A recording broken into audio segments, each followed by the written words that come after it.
and the rocks that we were all finding cover from were rapidly disintegrating by the bullets that were hitting them. So you hear the noise, you smell, like, I don't know. It's just the things that you remember. Like, I remember a distinct smell of disintegrating earth. Today's guest left the Australian military and the Special Forces Commandos in 2011 after an extensive career having deployed to East Timor, Iraq and Afghanistan. He also spent time in the domestic counterterrorism team, which I learnt was inventively called the Black Team because they were black. He was the team commander when Mason Edwards was tragically killed in a training exercise, and this is just one of the events we speak about that still burdens him today. This is the first time he has discussed his career, allowing his family and us to share some combat stories and some unexpected realities of war, like being shot at while going to the bathroom. Episode 110, Andy Steele.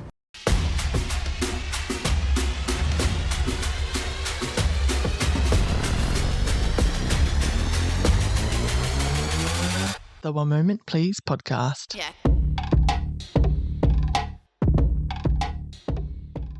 All right, so you ready? Yes, ma'am.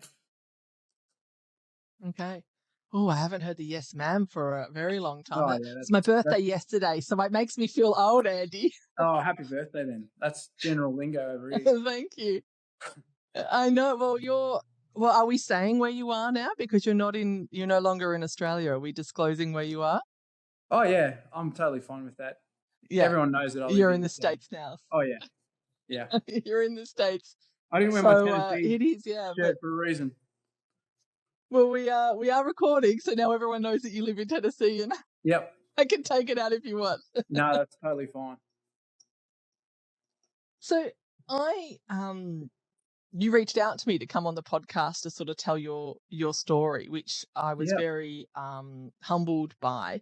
You spent many years in the Special Forces community as a Australian commando. Did you, what was the path into the commando field? Did you always want to be Special Forces?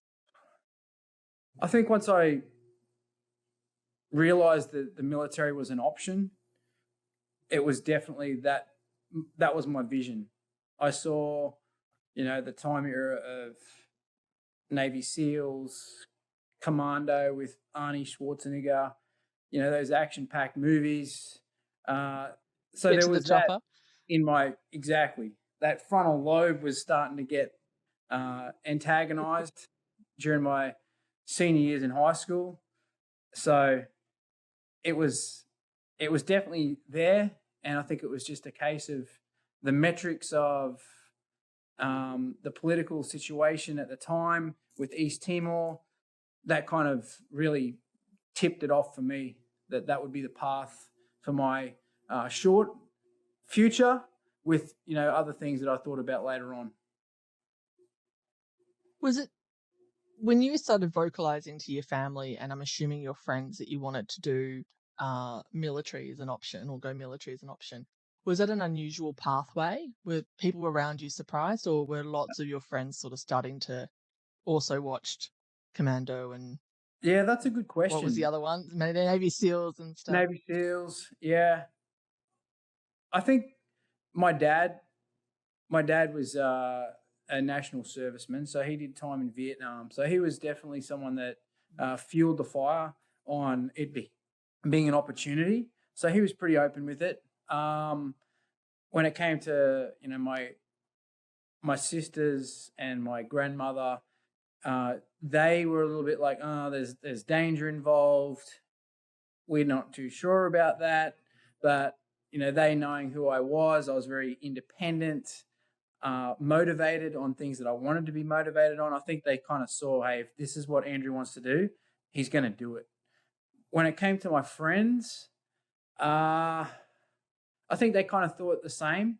They saw the attributes of motivation on things that I wanted to be motivated in, but I think it would have been a challenge for them to see, like the discipline thing, that may not be for Andrew. So I think that might have been a shock, especially how determined and rapidly I went through the recruiting phase, because it was I think I want to join the army.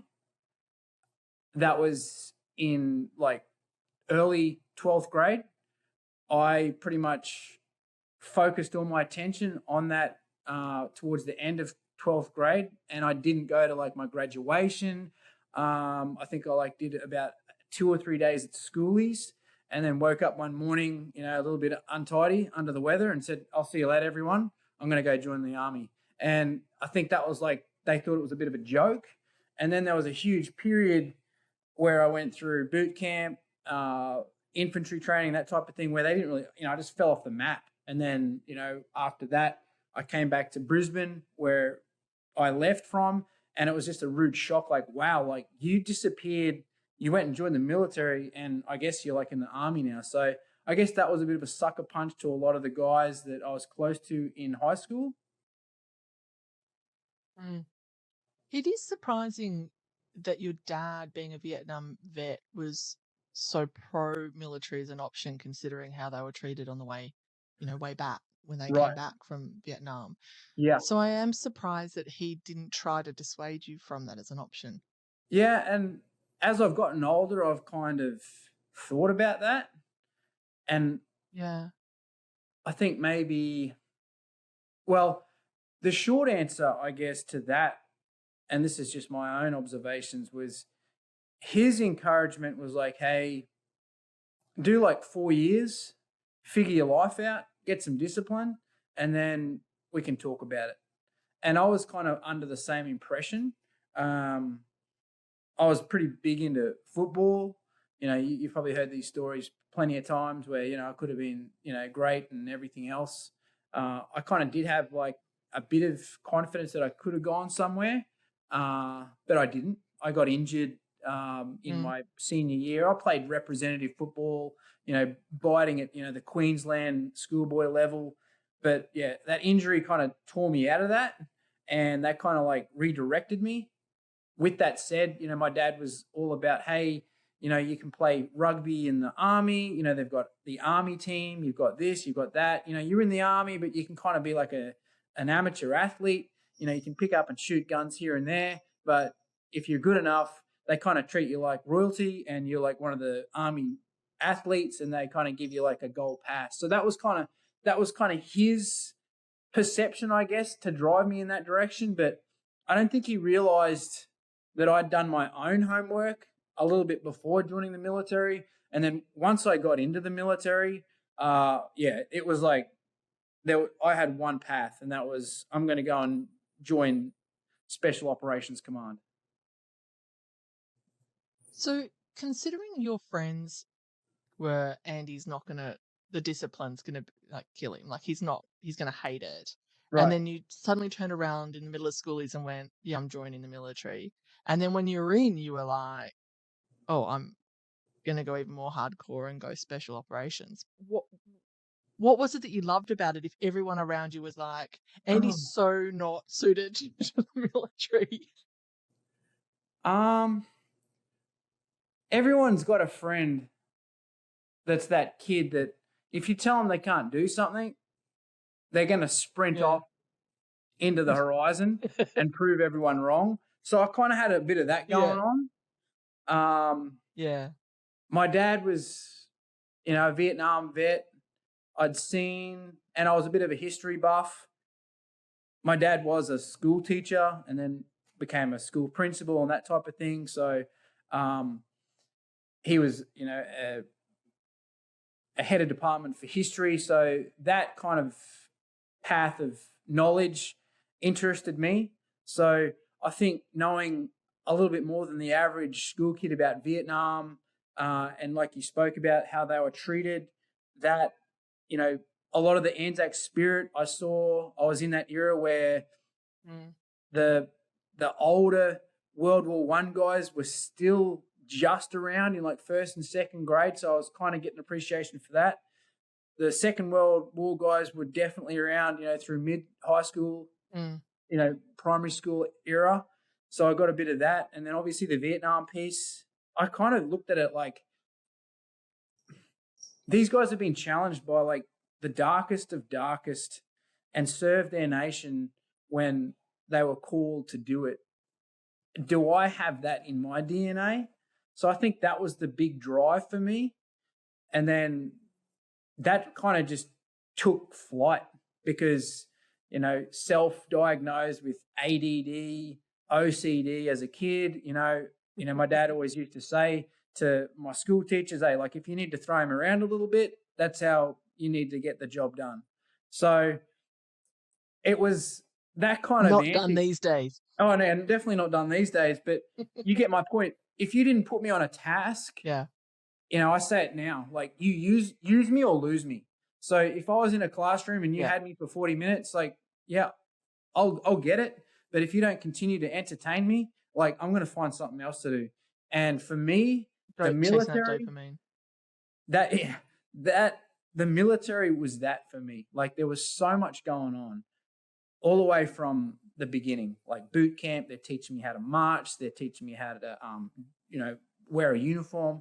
They're teaching me how to, patch up wounds. They're teaching me how to shoot stuff. They're teaching me how to become part of, the bush without being seen. There was like so much there. And I'm like, I could thrive in this environment because they're throwing so much at me that I don't have time to start wondering in my mind what Andy wants to do.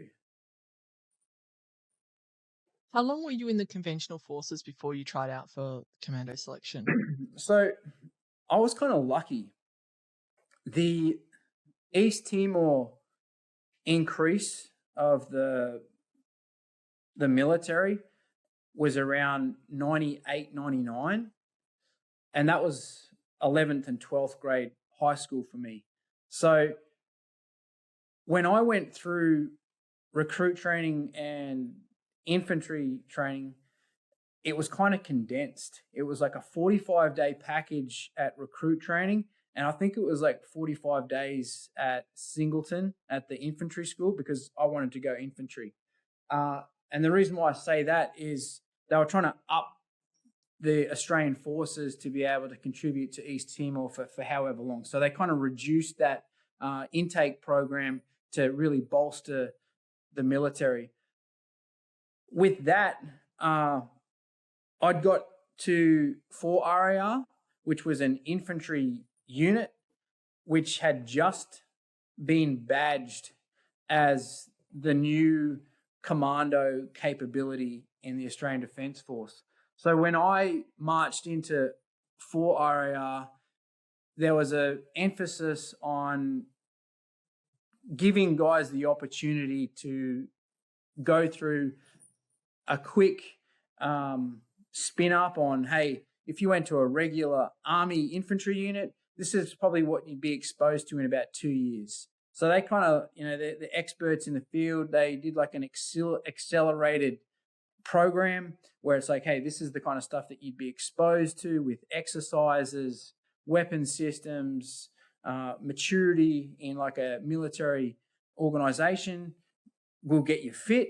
And if you show the necessary attributes, fitness and desire, we can put you on the pathway to go special forces. So this was really the infancy of what they call the direct entry special forces program. They might have a different acronym, but that's pretty much what I remember it as, where they just got guys straight off the street and do special forces. So that was just before that, maybe 2 years before that. So that really superseded my opportunity to be in the conventional army because I was on the pathway to go to special forces pretty much as soon as I went to the unit 4 RAR before it turned into the 2nd Commando Regiment.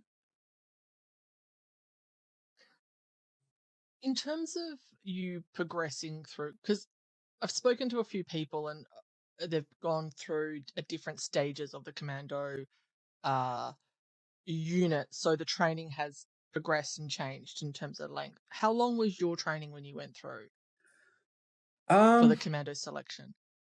Wow. I think it was, there was some so there was some times where it was, I don't want to say it was disrupted, but it kind of was. So if you kind of compacted it in, it probably took maybe 18 months if you were to like legitimately go back to back to back to back. But it took a few years because it was disrupted by, East Timor. And then it was also disrupted by my deployment to Iraq. So it probably took about 2.5 years with those deployments. So they stopped you they stopped your selection process to deploy you overseas? No. When I first got to the unit, I was one of the guys that got spun This up. is for RAR? Mm-hmm. They if I remember right, it was about 14 weeks where it was like, hey, you've got X amount of guys. You guys so they kind of let me. No, I'll cover off on this. It was a 14-week package. They train you up. You get exposed to what you would have got in 2 years of in regular infantry unit. They had what was called the SFTC at that point, and that was the SF Special Forces. Let me get the acronym right. Oh, yeah. It was the Special Forces entry test, and it was like a 3-day little check pace to see if you've got the fitness and the mental capacity for them to be like, okay, are we going to spend X amount of time and money on this candidate, or are we going to turn him around and say, hey, go to a normal army unit for 2 or 3 years and then come back? So I did that. I was 17. I joined the army super young, like crazy young. So I was the youngest in my peer group, period. And that really took the 14 weeks of me just being out of the infantry school. That 14 weeks, I did the Special Forces entry test, which was 3 days. You do like a interview board with like, guys that warrant officers and above. They kind of really grill you about, your ability to partake, especially with me being so young. There's a psychologist on the panel, so they kind of grill you about it. Me being 17, I'm like, one of the phrases that I picked up savagely from a book, just after finishing school was fake it until you make it. And that was really what I did. Like, I knew that I was super young. I was in uncharted territory. I was around a lot of guys that were a lot more mature than I was. So a lot of my values, I just pretty much replicated the guys that I thought were a good mentor that I was working with. And that worked for me. I did the Special Forces entry test. I was successful. And then I was paneled on the acronyms have changed so often. The Commando Basic Training Course, CBTC, I think it was called. It was like a 21-day course where you learned how to be a commando. It was like a selection with a bit of teaching in it. So I did that and then finished that. They were a little bit concerned about how young I was because they were a bit unsure of whether I could do parachuting because you still had to have like your parents' consent to jump out of a plane. So that was a bit of a laugh. Hand you a weapon and allow you to shoot it, but you can't jump out of a plane without your parents. It's so contrast. Like I went through the infantry school at Singleton, and they're like, you may be 17, but if you're old enough to serve your country, you're old enough to drink. So, they're kind of okay with that. But then it's like, as soon as you want to throw yourself out of a perfectly good airplane, it's like, oh, we better get mum and dad to sign off on that. So there was a bit of, underground laughing about that. But, I did my para course, and they kind of packed in as much as we could before Timor. But it was obviously a bit of timing with that because on the backside of that, 4 RAR were preparing to deploy to East Timor as an infantry battalion. So they kind of put a pin in that for the guys that were successful with the selection and getting beret qualified. And then it was like, okay, guys, you've kind of got enough for now. Now we're going to refocus you on how to be an infantry soldier so we can go to East Timor for the next 6 to 8 months and be an infantry soldier. So that was kind of like put all the training that you've been taught over the last, 3-4 months on the shelf, go and be an infantry soldier for the next 8 months. And then when we get back, we'll continue on the rest of what we call your reinforcement cycle, all your specialist skills and so on. Did that make you mad that you'd gone through all of this effort and you'd kind of on the cusp of being in special force and they sort of yank it out from you and go, you're back in regular conventional forces? At the time, no, because I was just happy to be there to begin with. And it was kind of like, hey, like I've done this and I've done this. And I'm, for me, it was like I targeted people in my peer group. Like if this guy can do this, I can too. So having that kind of mindset was like, okay, like I've continued to keep up with these guys. And, they were like the Cameron, like I might as well just add that in. Cameron Baird. Bairdy was one of my really good buds. Him and I got on really well. There's a lot more to it than that. But he was one of those guys that inspired me. Like, if this kid can do this, as long as I can keep up with that cat, I'm good to go. So he was in the same kind of cycle. Andy, you'll need to explain for those that are listening that aren't in the military who Cameron Baird was. So he was the, I want to say no, it may not be. He was one of the most recent Victoria Cross recipients. The only Victoria Cross recipient from the 2nd Commando Regiment. So he is a big deal. Google it, web search, you'll get a good understanding of who Cam Baird is. So they were the kind of guys that I was looking up to get through that part. Now, to answer the East Timor piece on whether I was frustrated, I really wasn't, because at this point in time, I may have only just turned 18. So automatically I'm like, I'm about to deploy on operations. And that was really one of the big things that I wanted to check off my list even before joining the military. I was like, hey, I want to go and serve. I want to deploy. I've seen it in the newspapers since I was, 15, 16 about East Timor.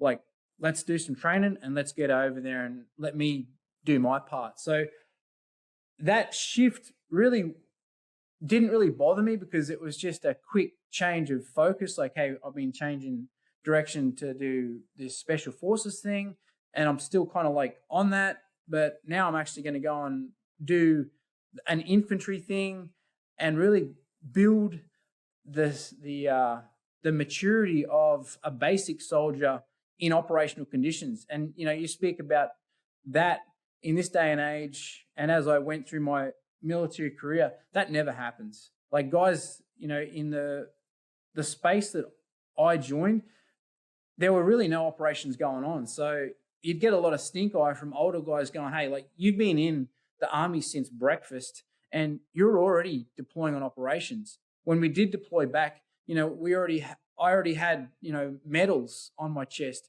and you've got guys that have been in the army like 20 years and they've got nothing. So there was a lot of jealousy there. So I was like just happy to be doing anything, whether it be the selection and the reinforcement cycle or deploying on operations. It's one thing sort of saying, hey, I'm going to join the military and there's nothing much going on at the moment. When you joined, there was obviously deployments going on. Your dad had served in Vietnam. He was pro joining, but he had said to you, do 4 years, sort yourself out and reassess. Yep. He may not have realized that meant deployment at the time. I gather from his experience in Vietnam, he would have a very different perspective of the realities of what you'd be going into. What was your mum and your sister's opinion in regards to you joining and then you deploying? Right. So my mum, she passed away when I was like 10. She died of cancer. Right. My sisters, my younger sister, she was maybe 6 or 7. So she was like, first or second grade. So I don't think she really got it. Andrew's going away. He wears some cool uniform that looks like a tree now. Like, that's awesome. My oldest sister, she's older than me. I'm in the middle. I think I've never really asked her what she thought. I think she may have been a little bit concerned. But on the same token, I think that she knew that it's Andy. Like, he runs his own program.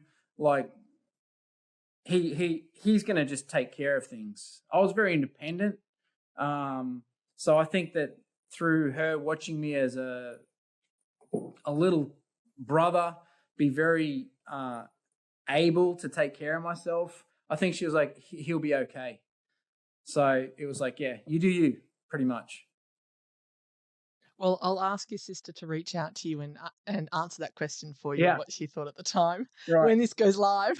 Yeah. Andy's sister, you can message him and ask it to him. So you did East Timor. How long was that deployment? That was about April. It was about 7 months. 7 months, give or take. And that was in 2001. So I think it was like April-ish. It was a little bit after Anzac Day. And then we came back, or I came back with the group that I was with around October, late October.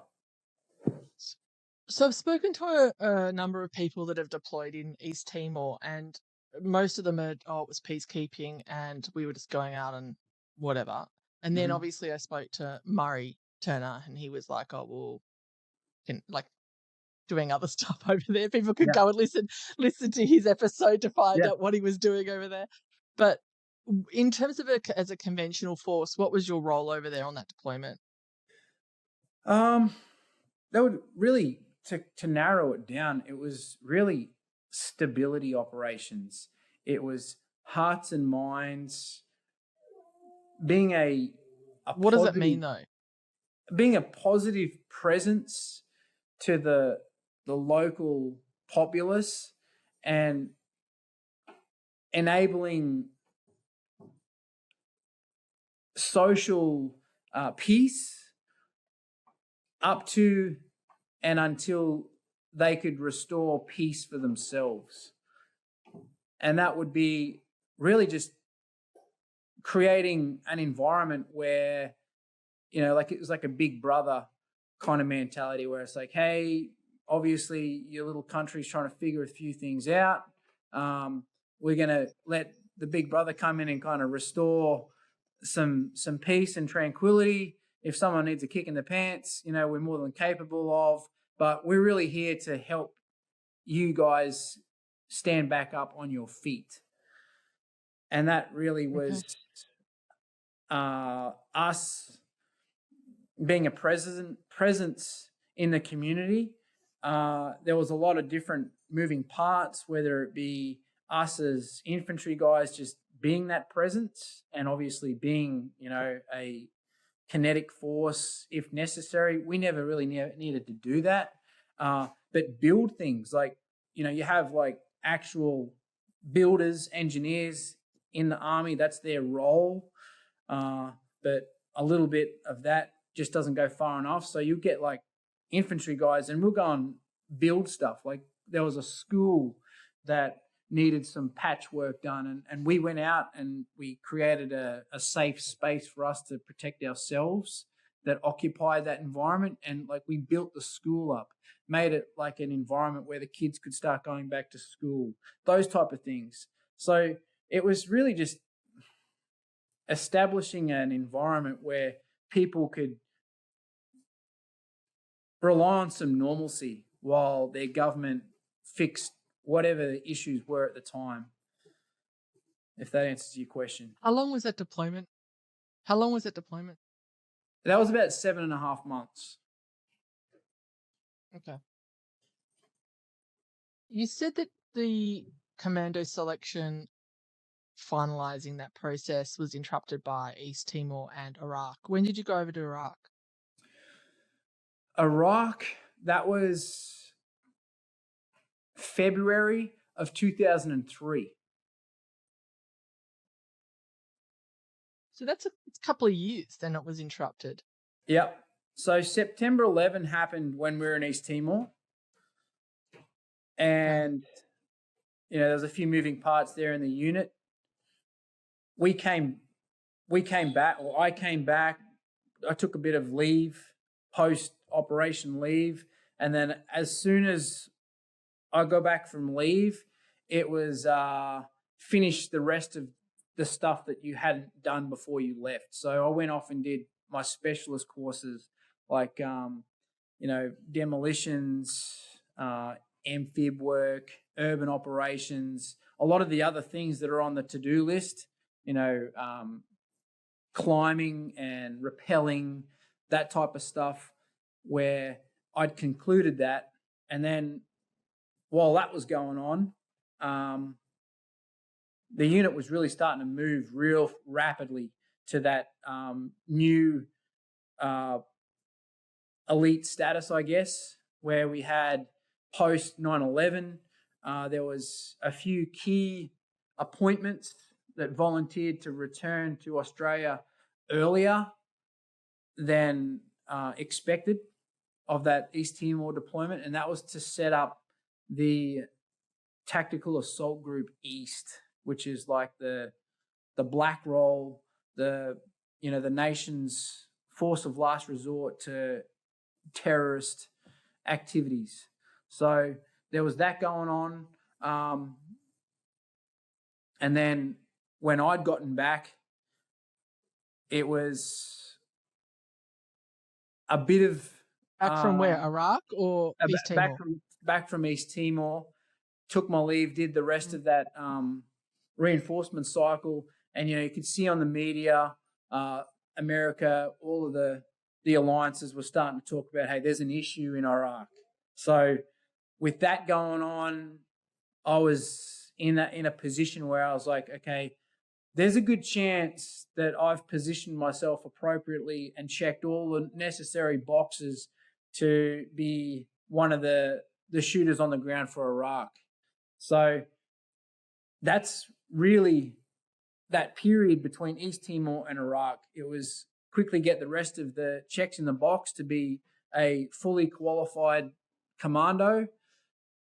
Then it was, okay, you're going to pretty much be changing from like your green uniform to like a desert uniform. And it started to spin up that cycle of preparation to go and fight in Iraq. When you were deploying, getting ready to deploy for Iraq, compared to East Timor where it was a peacekeeping mission, did you have a sense that this was going to be more of a kinetic environment that you're going into? Yeah, I did. I really did. And it was really a blessing how my steps through the military worked, because it was like, I'm a young kid. I'm going to go overseas, serve my country. They're going to give me real bullets. They're going to give me a real gun. And I can go and, have all of this real stuff and have the ability to use it. But those opportunities, thankfully, never presented themselves. I came back. I learned how to use these tools a little bit better. A few other things I added to my toolkit. And then like the political climate and everything that was being said about Iraq, I was like, okay, like I'm glad that I had that time to figure my life out being a soldier. This time I feel like we might be getting into it.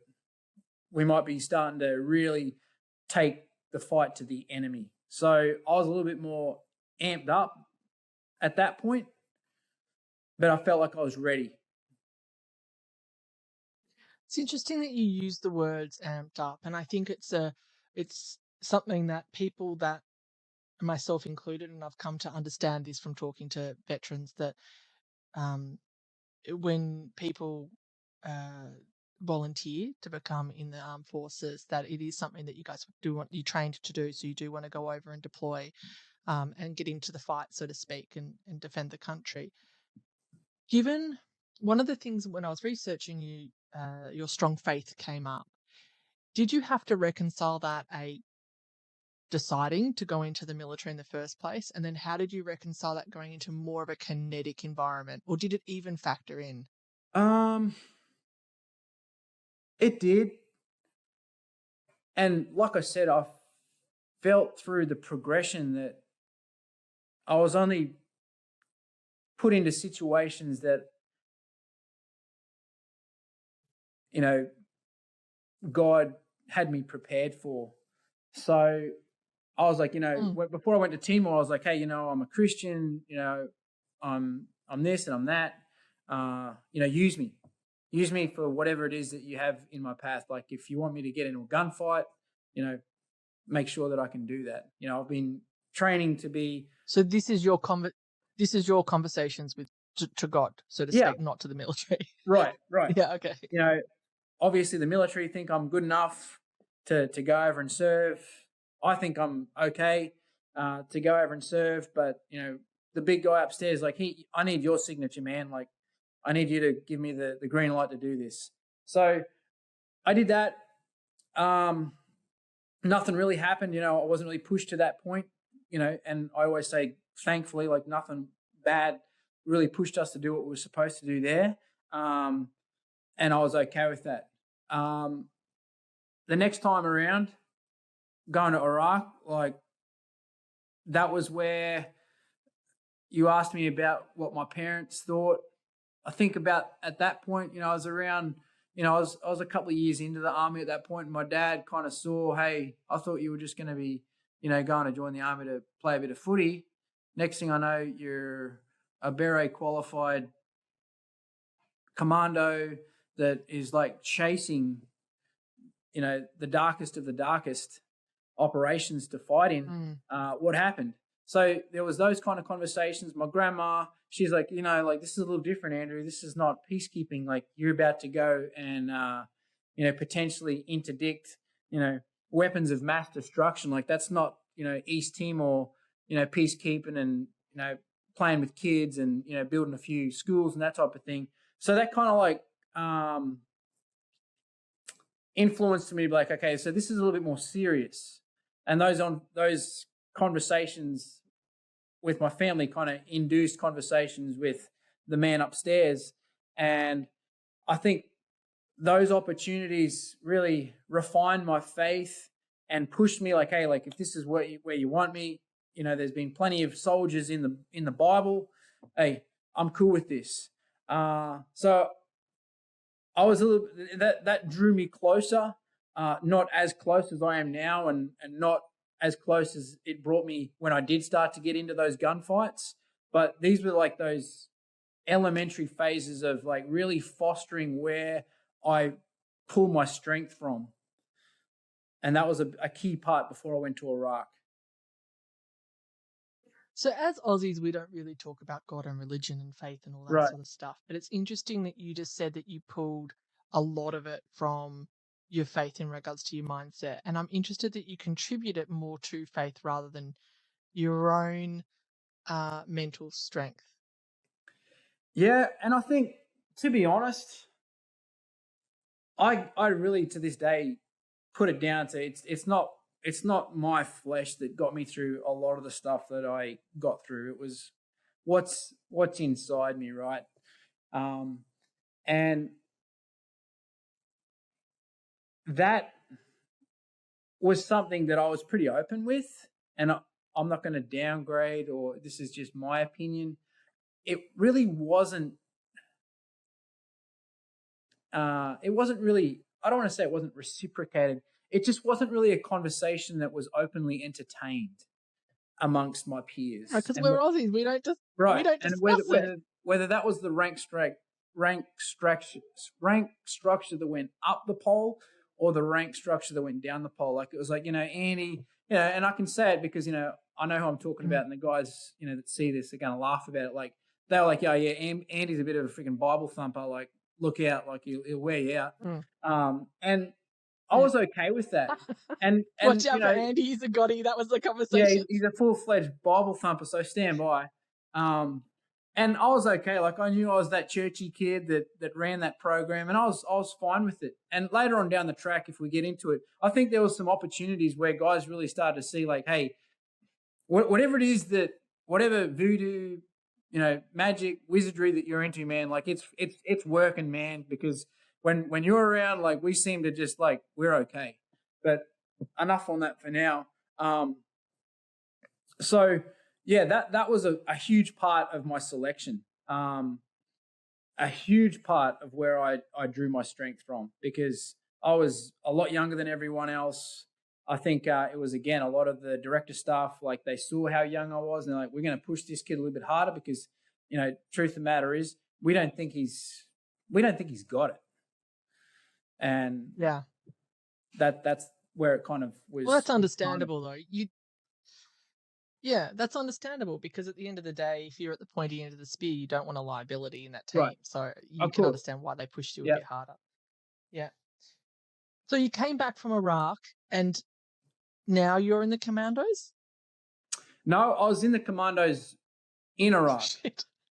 So okay. I thought that you put it off for the two. no. Once, it's pretty funny because it was so busy. It really was. The unit was in such a full throttle dynamic at that point, where it had so many things that it was doing at the time. We had, like, the new Black Roll piece. We had the Iraq piece that was going on concurrently. They're trying to pull all of these new voluntary soldiers to become part of the Commando new identity, because this is just before it became the 2nd Commando Regiment. So you've got a lot of priorities that are being trying to be met. And I guess, I kind of explained it a little bit poorly. During East Timor and Iraq, that was where, I got, the stamp of approval, the beret parade. It's a little bit different now. I think it's like a big deal, when you get beret qualified. Like, there's a full, parade. They have your family come in. You get some key appointments from, the government, celebrities. I don't know. Like, I'm just filling in the gaps now. But at that point in time, and I've got to be careful how I say it, I think the unit was at such a fast moving pace that it didn't have time to, like, hey, let's roll out the picnic blanket. Let's bring in the families and show that you guys just did this incredible feat. You've met some incredible milestones, and we didn't really take the time to, like, stop, reflect on what had just been done. It was kind of like, hey, man, you're good to go. You can now wear your beret. We can now kind of call you a commando. You're part of the special forces environment. You're good to go. And that's kind of what it was. It was really like a bit of a freaking high five and a bit of an ass slap. And it was like, hey, like, off you go, champ. Go and fight. Are you dirty on that? Are you dirty that you didn't get the acknowledgement of what a huge accomplishment it was? Not at that point, because I really didn't feel like there was time. I was like, yeah, sweet. Like, there's a war about to kick off in Iraq. Like, I need to make sure I've got a seat on the plane to get over there. Now, I'm not really dirty about it.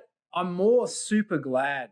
I'm super glad that they take the time to give the credit where the credit is deserved for these guys that do go through the selection and everything that goes in with it, the sacrifice that goes in with it, especially for older guys with families and whatnot. I think it's important to stand on the top of that summit for a minute and look back at how far you've climbed and going, you know what, I've really done something here. So I'm glad that they do it. I'm not really upset that it didn't really happen for me, because, we had bigger things to worry about. What year was this? What year are we in at the moment? That was 2002. So where did you go after? So you've got your beret, you've done your deployment in Iraq. Where do you go from there in terms of your Yeah. career? So we got back from Iraq. That was about 4 months, 4.5 months. Mm. Got back again, kind of same thing. Went on a bit of vacation. Went and saw the family. They checked me up and down. You're still good? Yeah, I'm still good. And kind of this was where I was starting to get into that period of like, I'm about to hit my 4 years, just short of it. And I was totally fixed on staying in the army. September 11 had happened. The commitment for Australia was really stepping up. We'd already started to contribute in Afghanistan, Iraq. There was the part that I was involved in was just the initial invasion. So we got to see all the theatrics of the American war beast. And then when we kind of got pulled That's out, interesting that we did the no, SF. and I want to ask you something about that in a Yeah. sec. And then when we finished, like there was still opportunities for us to still contribute, whether it be in Iraq or Afghanistan. So I was still totally cool with staying. I was like, at this point in time, I was like, hey, I'm going to make a life out of this. Like, I'm going to do a full career in the army. So when I got back, there was all of those opportunities available. But then I started to set my sights on the black role of like the domestic counterterrorism capability. So that's where I set my sights on then.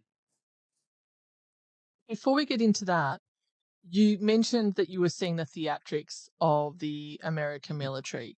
So some would say that it wasn't, probably the Americans, that it wasn't theatrics and that it was kinetic and, yada, yada, yada. You can fill in the blanks. What made you describe it as theatrics? Okay, so we were interrupted by a thunderstorm and his internet connection dropped out and we're back. So we were just talking about the theatrics that you saw in terms of the American military, although some would say that it wasn't the thunderstorm that cut it out. It was too coincidental in terms of the timing. Let's all get our tin hats on. Yeah. Yeah, we can work with that. Yeah. So kind of shape that narrative clearer. As a soldier, you see the movies, which are, Hollywood, right? Stepping into the shoes of what I saw in East Timor, you see a couple of helicopters, you see some older Vietnam generation armored vehicles that we'd like drive around in. There was no like real artillery. There was no tanks. There was none of the like superpower stuff that you see when you imagine war. So when we went to Iraq, or when we staged in the Middle East, we weren't in Iraq to begin with. We landed at an airfield, and you're already met by like the presence of the power of the USA. So you're starting to see, big transport planes. You're starting to see strike fighters. You're starting to see attack helicopters. You're starting to see fortified artillery pieces that are defending where your location was before the war even started. You're starting to see huge armored vehicles and that type of thing. And that's just all us starting to prepare for what's going on. And, we did our little training piece to make sure we were up to speed to do what we were there to do. But just the capacity, a lot of the movement for us was through the air. And like, I'd never seen so many helicopters in my life. I'd never seen so many fast movers. And when I say fast movers, like you're your bombers, your fighter planes that are all jacked up with every piece of ordnance you can possibly think of, tank busters like your A-10 Warthogs, like the whole suite of stuff that you see on magazines and on the Discovery Channel, like it's all there. So for me, now I'm like 19, I'm just like, wow, like this is real. And then you got to see, from a distance, their capabilities, when they do their exercises and their maneuvering, doing their part of practice for what's about to come. And then when it did kick off, like it was like being in a movie, to the point where there were points where we were doing certain training evolutions out in the middle of nowhere. And, we were reasonably close to areas where the border met Iraq. And you'd have like Iraqi soldiers already throwing up white flags, like, yeah, we're ready to surrender. And, us as the part of the Allied forces are like, hey, like, where's an interpreter? Like, tell these guys, like, the war hasn't even started yet, and they're starting to like have problems with what's about to come. So it was like the drama of like telling them, hey man, like you need to like just go back to Iraq and like just wait it out. Like the war hasn't even started yet, and they're just being overwhelmed by just the practicing of the Allied forces doing their maneuvers even before the actual day of the invasion kicked off. So that you've got all of that in your head as a Australian soldier, a young Australian soldier, that I was like, oh, man, like this is like legit. Like, what are we about to like get ourselves into? So you had that, a lot of the intelligence feeds that we got with it. We were there to intervene with obviously the Scud missiles in the deserts, all the weapons of mass destruction that were yet to be confirmed. And then it was obviously the Saddam Fedayeen. And the Saddam Fedayeen were like the Saddam Hussein's like elite special forces. So they're telling us like these guys are going to fight to the death. Like these are the savages, like be prepared. So again, like that's like, for me, I'm like, wow, like I'm glad that I had East Timor to like prepare me for this, because like this is men's work. Like this is legit. So you had all that, and then okay, we dropped out to the storm again. So so you were talking about the reality of you hadn't even started, and you were concerned about Saddam's inner force. They fight to the death. I can't remember the name pretty of it much you mentioned. Yeah, the Saddam Fedayeen. That was the kind of the feed that we were getting before it had kicked off. So that was a bit of a wake up call on like, hey, like you better bring your A game, Andy, like because they're going to be doing it. When it finally did kick off and the invasion rolled out, we were pretty close to where a lot of these assets were, being launched from. So you're seeing like the fighters launching, and it doesn't take a genius to figure out where they're going. And for the airframes that are coming back, they've Winchestered or they've emptied all of their munitions and ordnance. And again, it doesn't take a genius to figure out where that ordnance went. So you could see that real time on the ground where we were. And then, when you're in the chow hall, you can see the news that's covering it through, all of the media news channels, seeing the footage of where those munitions are being sent, the effects. So you're just like, you're compounding all of this information going, wow, like we see where this is happening. We can smell it. We can see it. We can hear it.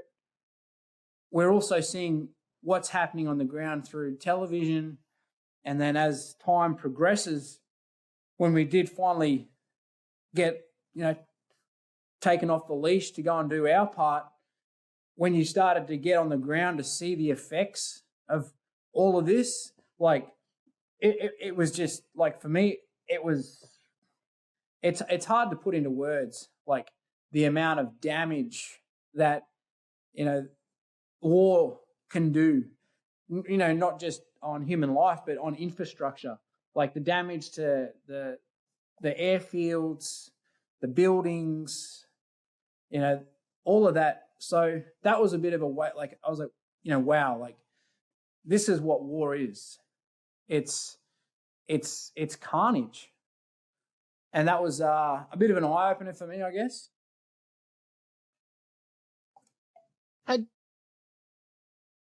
You mentioned in terms of mentally preparing yourself, the conversations that you had with your family, the dawning of, oh, this is not a peacekeeping mission, like this is going to be more full on, this is actual war that I'm heading into.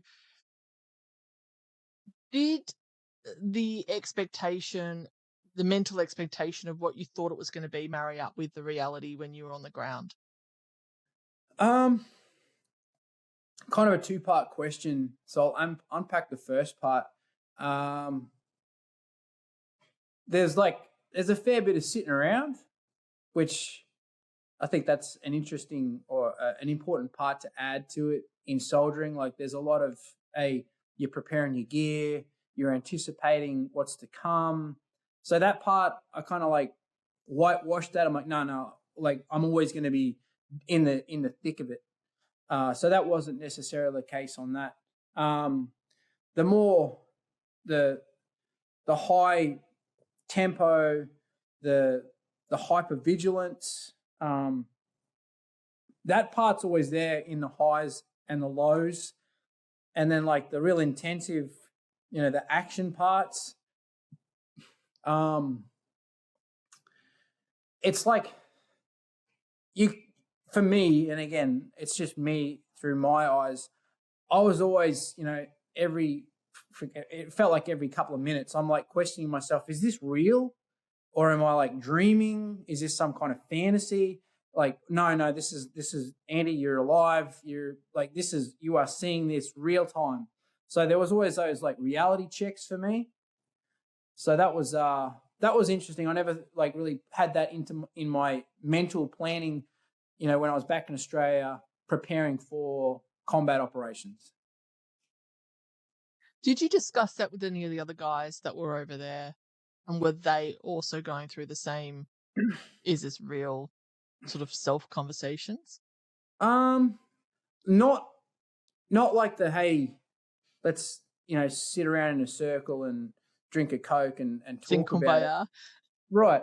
It was more like, the swear words of the in the moments. Like, you see like a strike fighter fly over your head at like, Mach 1 breaking the sound barrier, and like you're just in awe, and you've got a few F-bombs getting thrown around, and like, just the theatrics. You can swear on the podcast, going, Andy. Oh man.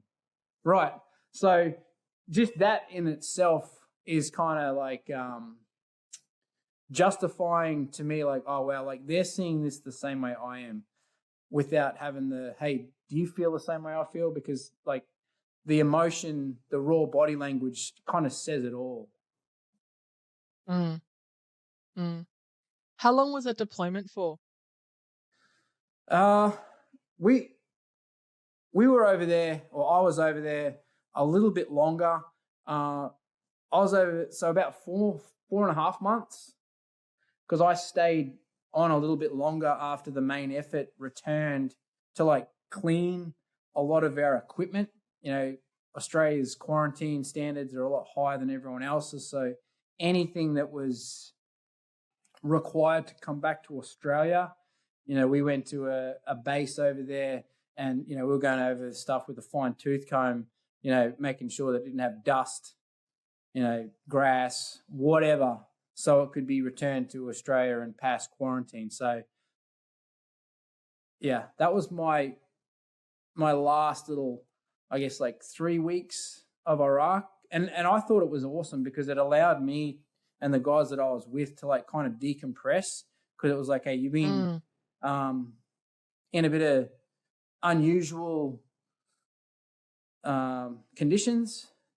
you can kind of reset your thermostat before you go back to, do a load of laundry, go and pay the electric bill, go down and wait in line at, to get your registration for your car. Like, it allowed me to like reset a little bit. It's interesting because you don't really think about, well, as a civvy, you don't really think about having to clean a vehicle for quarantine standards to bring it back into Australia. It was freaking painful. But, the sun was out, we were getting tans, so, I was sweet with it. You mentioned that obviously the time to recalibrate and decompress because of the unusual setting of what you guys had obviously been through. And I use guys as a plural Sure. term in terms of that. I know that there was probably women attached to you guys as well. I use it as a unisex term, everybody. Sure. But what would you say was the most confronting aspect of that deployment that you weren't expecting?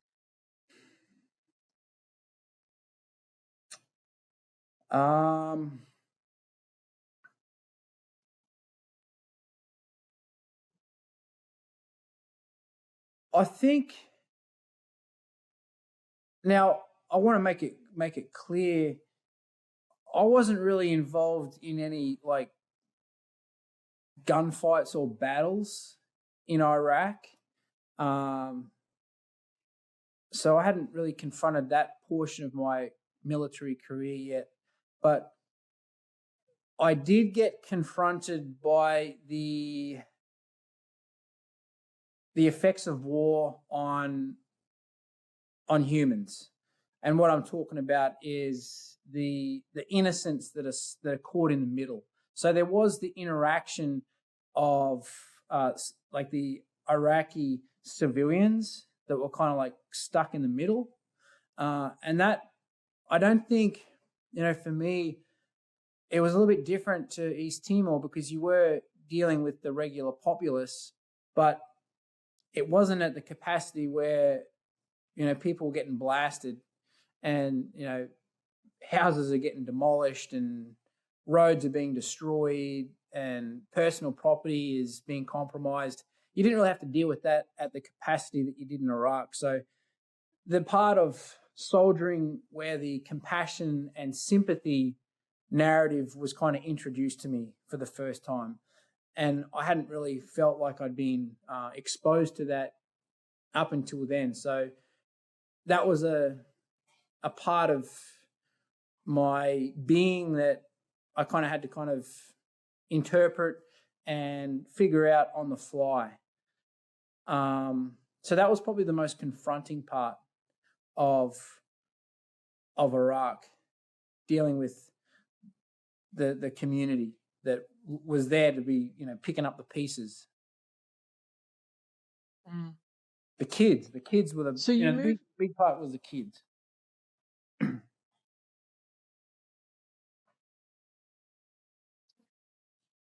Do you want to elaborate on that, or are we moving on? No, I think, with the kids, it's when I was that age, I wouldn't know how to deal with what I was seeing as a young adult.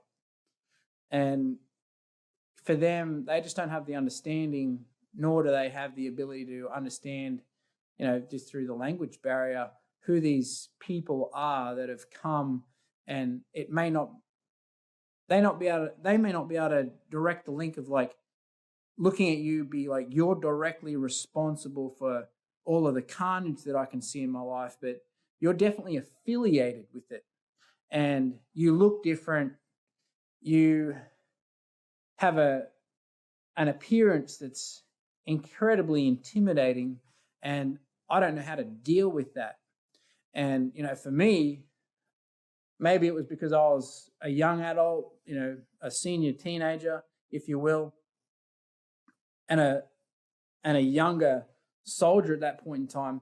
I think I had a little more sympathy because I had a younger sister, and when I saw kids around her age, that put me in a position where I was like, how would I want to relate to these kids in a way that my younger sister would think it's honorable, if that makes sense. So trying to defeat what you look like, and I'm sure, as a soldier with a rifle and a whole bunch of pyrotechnics and whatnot all over your body, you look pretty intimidating, and trying to let them know, hey, like, I'm not like this for you.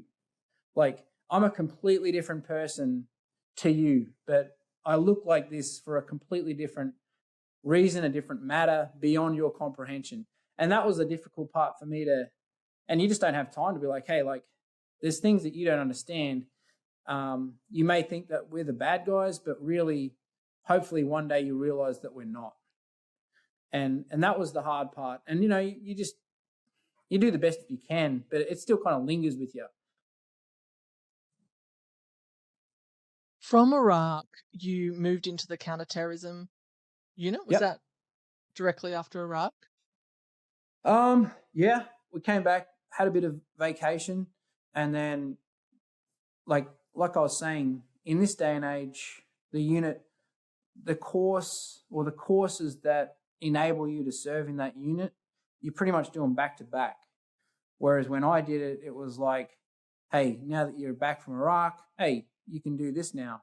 So that was kind of how that worked. So that was kind of like the icing on the cake, if you will. So I did that course to speed me up on like the hostage rescue and, the more advanced demolitions and those pieces, a lot more, surgical shooting, that type of thing.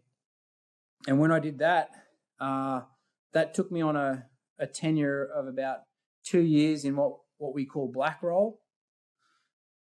And that was what I really focused on when I got back from Iraq. Why is it called black roll? Back then, I think it was just the simplicity of what you wore. Like, okay. Wore black. It's unusual for the military to keep things simplistic. Oh, yeah. Yeah, I mean, you're dealing with educated idiots, so you got to keep it simple. How long were you in that role for? 2 years. 2 years on that one. Okay. And then it's when you worked with Murray in there. Yep. So he was one of my main mentors. I knew Muzz, within the regiment before that, but that was really when him and I really started to rub. He was more of a participant in molding me into the soldier that I was about to go and fulfill that role as. I wonder, in people in those roles, I wonder how many, I don't know if you've done this with Murray, but I wonder how many soldiers or people reach back out to the mentors and sort of say, hey, you had a huge influence. Like, I wonder how much that feedback gets back to individuals. So Murray, you've got the feedback now. Because there's so many guys that now I've looked back on and thought, you were a real piece of work. Whereas now I'm like, you kind of rounded me off to be the person that I'm supposed to be and who I am now. And I've never really had the chance to reach out to those candidates, whether they've, passed away or, they're just unreachable. But I did to Muzz, about a month ago, and for us A-type personalities, it was kind of awkward for me to like, hey man, like, take a knee, champion.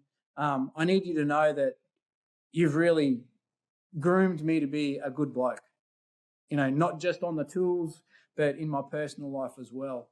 So yeah, that's an interesting topic. And I think, that's something that I'd encourage people to do that are in a position that I've been in, that have had people that have done that. Because I think there are a lot of people that wonder, hey, like, what impact am I making? And if it's not an impact in terms of, and we could probably go down the rabbit hole in regards to whether or not people that have served think it's worthwhile in terms of the wars and so forth and the the political aspect of things, and I don't necessarily want to get into that, but if they can reconcile it, if they don't feel like it's been worthwhile from that point of view, then if they can reconcile it from an individual impact, then that would be a Yeah, positive thing as well. yeah, for sure, Mm. for sure. 2 years in the counterterrorism black role. Where did you go from there? So that time I started to, kick the tires of promotions. So I went off and did promotion courses. Started to progress through the ranks. Obviously, in order to be a key appointment in charge of soldiers, you need to show the expertise in those basic skills of being a special forces soldier. So a lot of those skills that you learn through selection, like how to blow stuff up, how to shoot stuff good, how to climb a rope, how to fall down a rope, how to jump out of a plane, the list goes on. You get what's called supervisory skills. And in order to fulfill the role of a commander or a leader, you need to check those boxes. So within that 2 years, I kind of did a lot of that. And that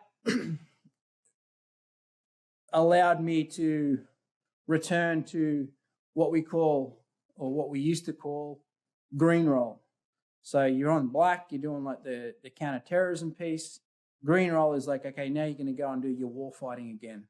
So I went to recon, the reconnaissance outfit, and I was kind of given like the unofficial warning order, like, hey, Andy, you and another guy, you guys are going to be on the next rotation to Afghanistan. So that was like the, okay. So the feedback that I got about that rotation, and I'm going to quote here, and we won't say who it's from, is that on that recon mission in Afghanistan in 2008, you were rocking around on four-wheelers with a team of dudes team of 6 schwacking dudes. That was the quote that I got off a particular individual in regards to your time over there. That was welcome to first grade, that trip. Everything kind of like mounted to that rotation for me as a soldier, and really proving that everything that I'd been taught had really allowed me to stay alive. So that was that rotation. The interesting thing about that is, and as you know, I've got absolutely no comprehension in regards to army and war and tactics and all that sort of bizzo. But I would imagine that your role in the Commandos is a lot of sneaking around and trying to be quiet. So it seems counterproductive, apart from obviously when you're dropping bombs and in a kinetic gunfight. But I would imagine that rocking around on four-wheelers is quite noisy and notifying the enemy where you are. Why are you rocking around on four-wheelers in the middle of a war zone? Afghanistan's massive. And in some places, you can see a really long way, a lot further than noise would cover off on. However, I totally pick up what you're putting down. So it's like case-by-case basis. Contrary to that, other guys, they're rolling around in weighed down Range Rovers that are probably a lot louder and a lot more visible with the dust and everything else than what we were on four-wheelers. But yeah, I totally take your point on, yes, it's pretty noisy. And that was made quite obvious by the Taliban and the insurgency network when their information was being intercepted by our intelligent people saying, hey, we see these guys and they're close enough that you can see the color of their eyes. And it's like, yeah, well, we're kind of defeating the purpose of being sneaky and peeking when we're on four-wheeled motorbikes with rockets on them, and they can see us, and they can see us so clearly that they can tell what color our eyes are. So, yeah, you got to kind of take it case-by-case basis. There were times when we weren't on our bikes. Why you said that was sort of the A team or A grade, or I'm not quite first team, or whatever your analogy was then. It seems to be very much a gradual progression in regards to peacekeeping, non-kinetic. Obviously, this was a kinetic Mm-hmm. a deployment, given the schwacking dudes comment. Um, how did you sort of get to the point where you were reconciling in regards to what you were doing and your faith and the mission and looking after the guys beside you? How did that all sort of play in terms of that deployment? Because that seems to be almost like the culmination up to that point of, okay, Mm-hmm. now I'm in the thick of it. Yeah. A lot of I don't want to say a lot, the rotations in Afghanistan before I went over there, they gradually intensified. And, even though the guys over there are doing what they're doing and the classifications and the secrecy of it is pretty solid, you do get, within the confines of the unit, a bit of an update on how things are going. So through like the grapevine, you hear like, yeah, the dudes they're getting it done. Like they're getting in some serious gunfights.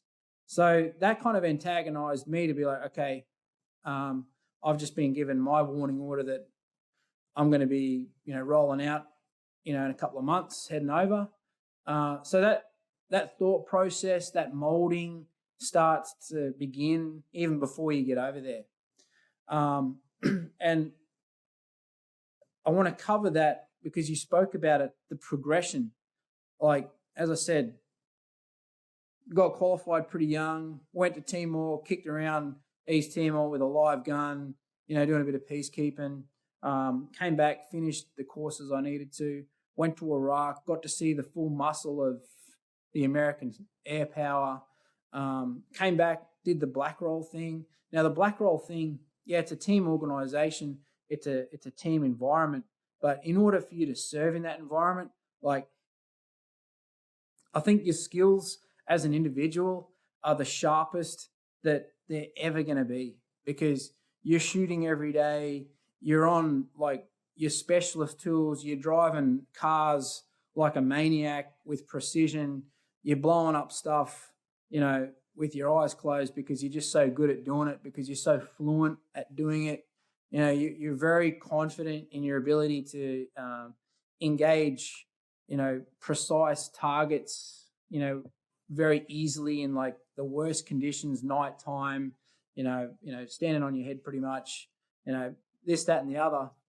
So covering off on all of that, that was where I got to the point where I was like, if there was any point, Andy, where you had to go into the darkest of darkests, like you are solid now, because you've covered off on all of these things. You've been conditioned mentally, you've been conditioned physically, you've matured.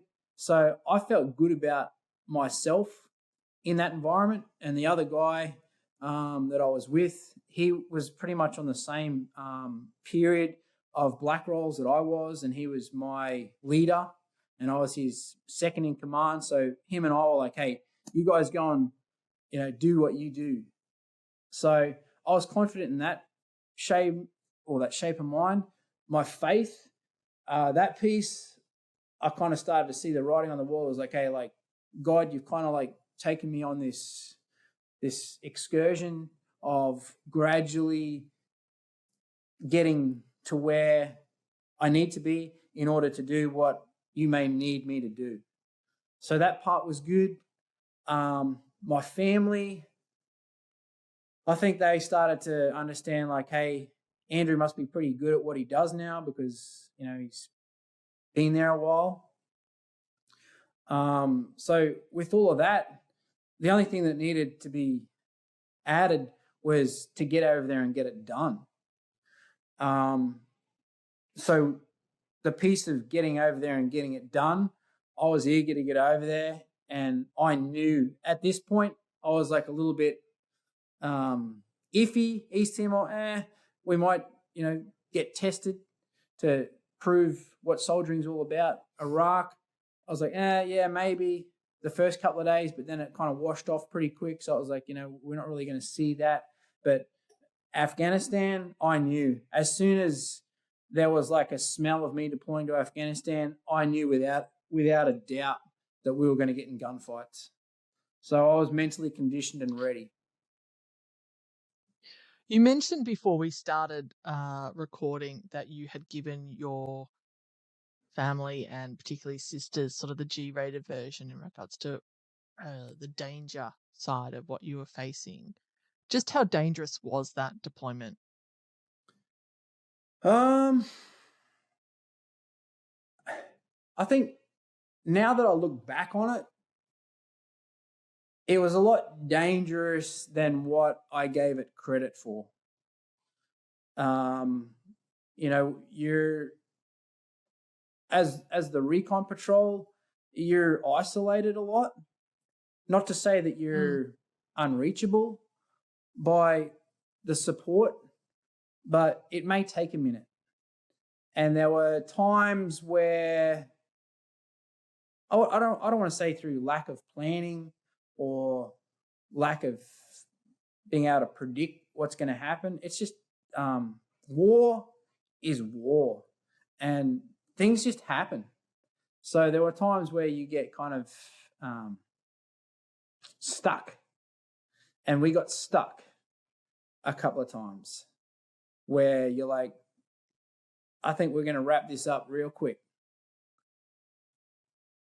So talk me through one of those scenarios.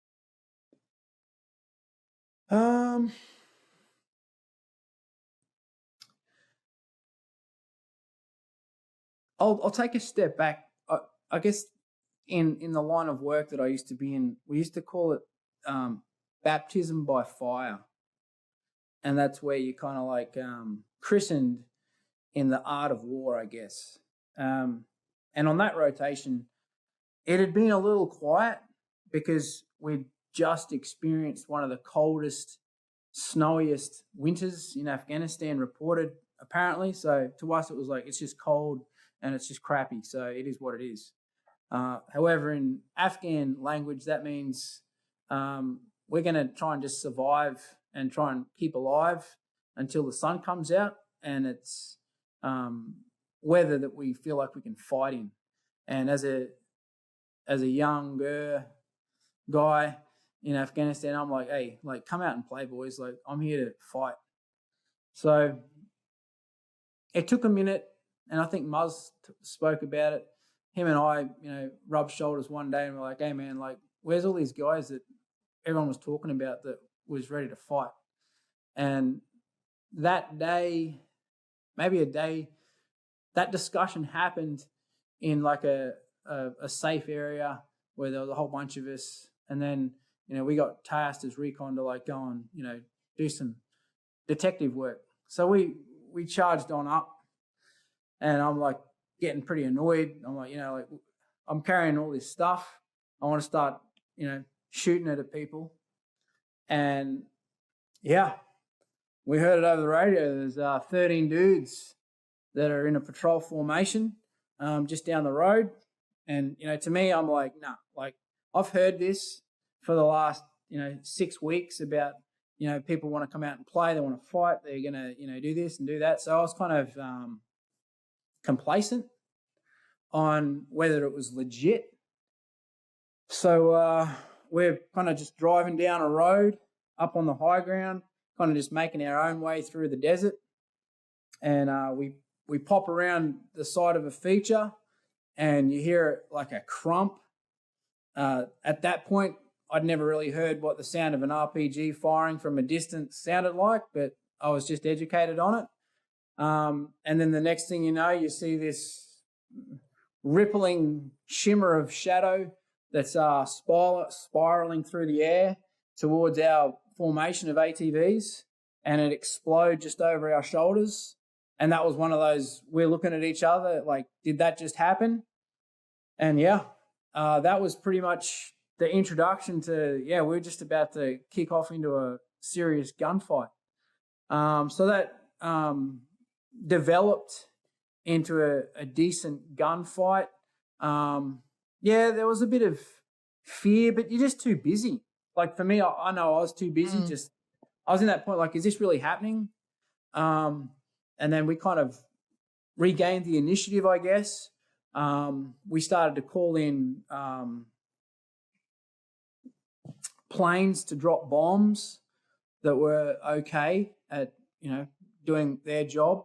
But then it was given, hey, you guys need to go up and like take the fight to the enemy. And this was like the first time,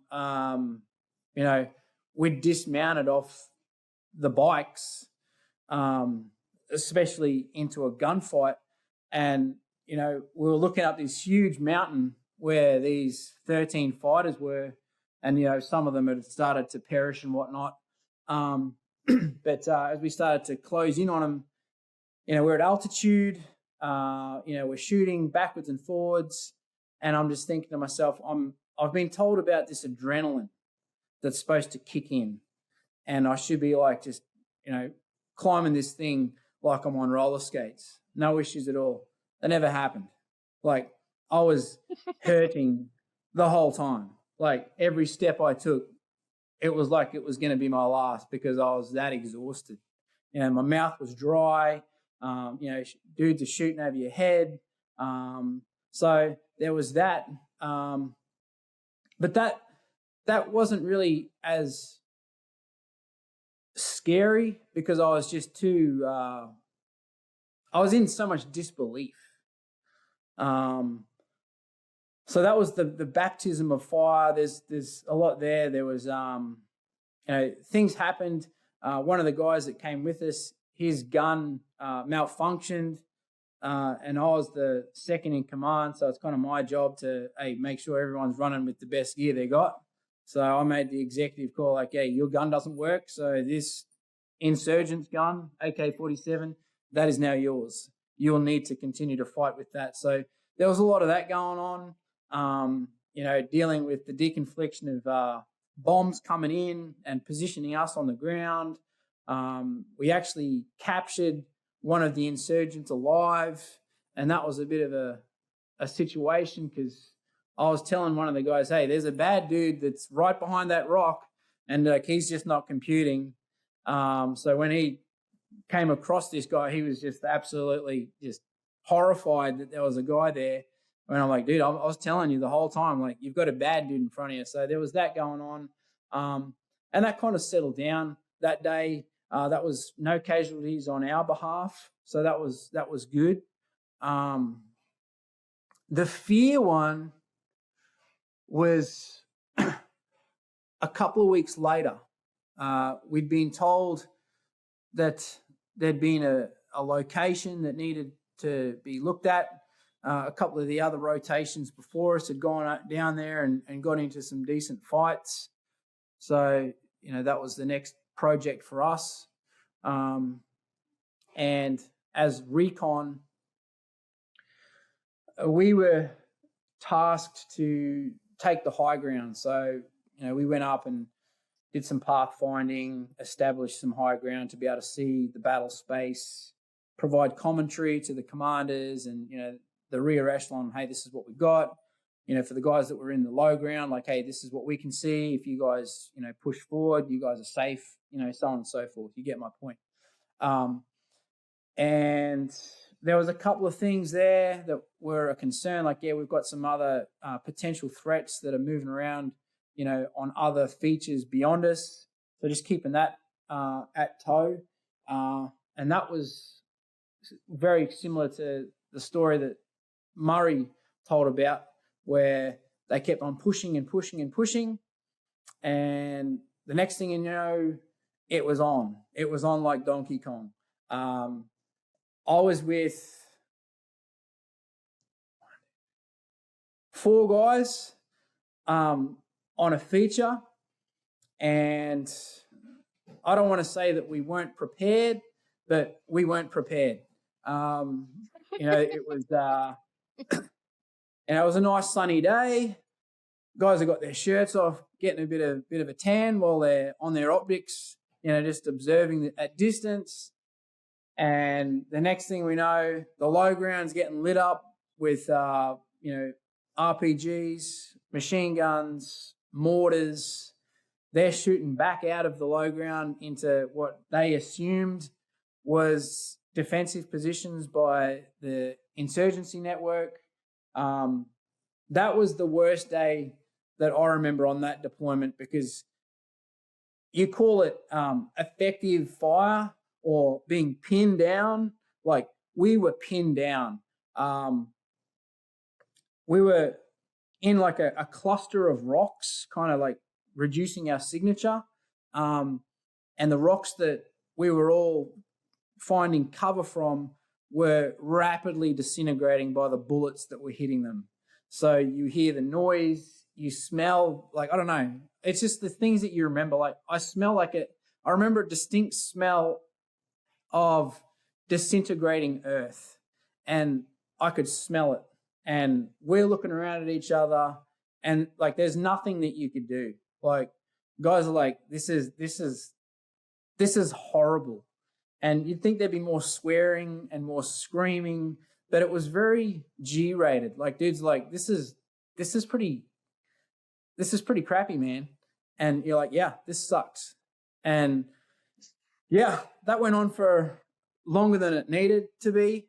So how do you get out of that? If you're saying that you're pinned down and you're hiding behind disintegrating rocks that are getting disintegrated by bullets, how do you then get out of that situation? Is that I have to get air support, there's no other way? Right. So my radio was a little bit further than it should have been. So I gave the right people information on, like, hey, we're kind of in a bit of a tight spot. Do what you need to do to make this problem go away. While they were doing that, there were Apaches on station for that and had been on station for a while, but they were Dutch and their rules of engagement were a little bit different to ours and the Americans. So, we were pretty much telling them anything that you see other than what we've given you authentication that's friendly positions. If it looks like it's a threat, engage. And they wouldn't. So you've got these noisy helicopters flying around above us that really weren't doing anything. And I want to say, well, I'll say the only thing that saved us that day is that the sun started to go down. And as soon as the sun dropped, it got dark enough for us to essentially break contact and get off the top of that mountain unscathed. But that was probably the most afraid I was on that rotation. And that was one of those scared to a point where if something supernatural didn't happen, we were done. Like, there was nothing at my fingertips or the guys that I was with on that mountain that could have saved us. So that was like one of those days where I was like, Jesus, you turned up. You were there that day. We had spoken previously about some of the lighter moments in combat and war zones that people don't really think about, and one of them was an eventful bathroom break that you took. Was that on this deployment as well? Yeah, that was on that deployment a couple of weeks later. You're gonna have to tell that story. So as recon, we did a lot of stuff that was warranted. I'm not going to take that away. It was necessary. But sometimes you'd get tasked to do things that, in about 3 hours from now, it may not be necessary. So we'd go on these little adventures that may not have been as productive as what we thought we were going to be. So one day, early in the morning, it was dark, real dark. We were given the task to go to the top of this mountain and just start observing around the area. So we kicked off.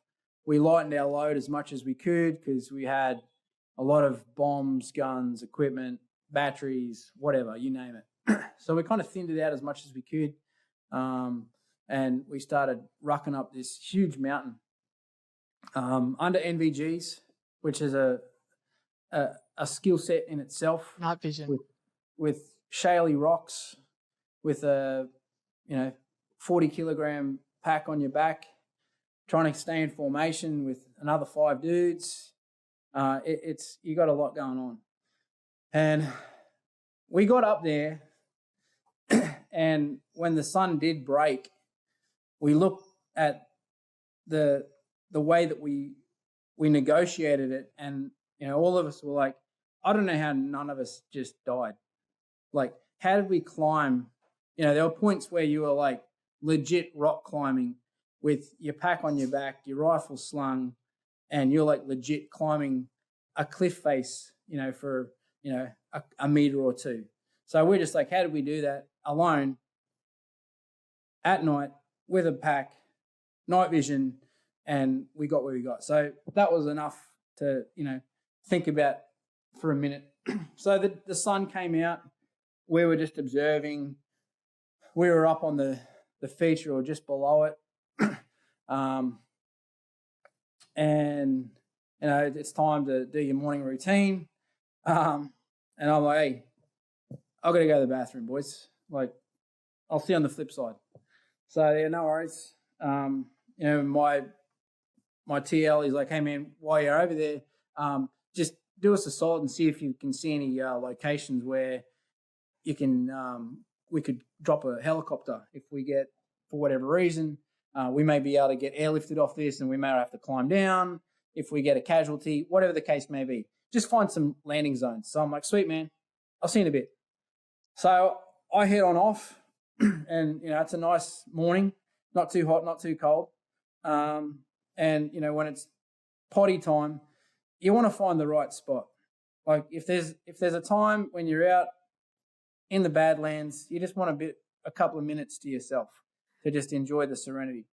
So, I bound, 100 meters down, and then, I just couldn't find the right spot. So I'm like, what's another, 50 to 100 meters? So, yep, Andy just thinking he owns the joint, pushes down a little bit further.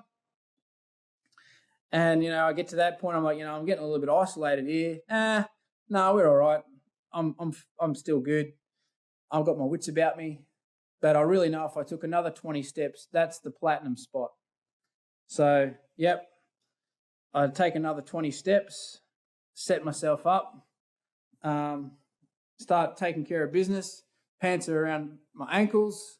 I'm just enjoying the serenity. And I hear like the wind in the air, and then I hear like something like, maybe it's like a goat or like a sheep that's just like kicked some rocks just on the other side of a ridge at about, 150 meters away. And the next thing I know, I hear a bang and another bang. And as I'm hearing those bangs, I can feel the dust that's bouncing up beside me. And sure enough, I've looked just to my right, and there's a dude or a silhouette of a dude, a certain distance away, taking pot shots at me. And it wasn't from the direction of my guys. So I'm like, what manner of man would do that? So with my pants around my ankles, I've had to do a very uncoordinated, very vulnerable swan dive over to get a bit better cover. Luckily, my rifle was close enough to me at that point. And, yeah, I gave him everything I possibly could, shot him up, pulled up my pants and broke contact back to the lads. I really didn't get to, check to see what the damage was, but it was enough that he was still, in a heap on the ground, and that was good enough for me to get out of Dodge. So I ran back to the lads, and they're like, were you just was someone just shooting? So I was like, yeah, man. I was I was over there and some cat was freaking interrupting me. So, yeah. And they're like, needless to say, my TL was like not happy. He's like, dude, where did you go? Like, where are they? And I'm like, man, it's I was ages away. Like, we're good. And what I'd missed with all of that was like, we've got to go. Like, we need to leave the mountain. So with all of that, it wasn't just like you just like got interrupted while you're going to the bathroom. Like, we've been waiting for the last 10 minutes because we need to put our packs on and get off this mountain.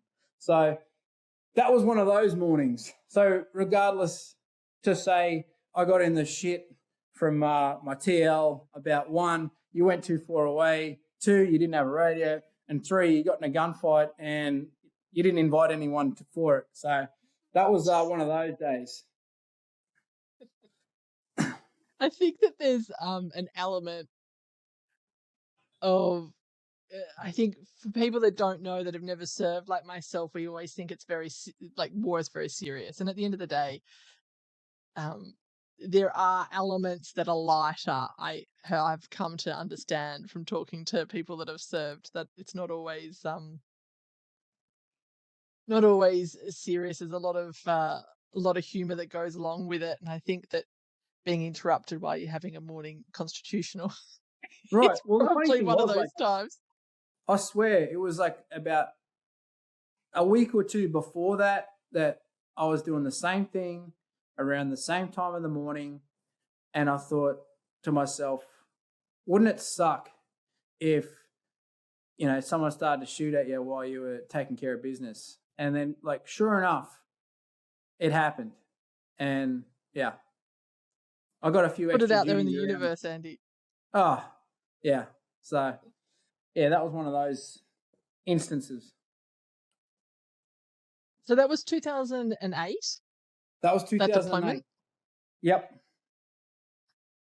Let's talk about 2009. Let's get a bit more serious in regards to the conversation, because I do want to touch on Mason Edwards. Yeah. Yeah, sure. You were team commander at the time. Yes.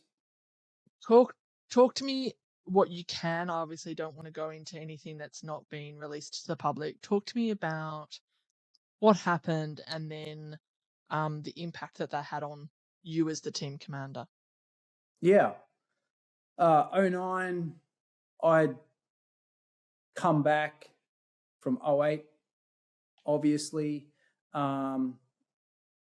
Being promoted, given a team, an assault team.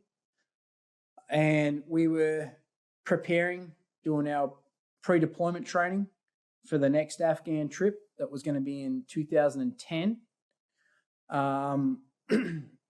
And we were doing some live fire training, and we went through the progression of all the checks in the box to get signed off to be able to deploy.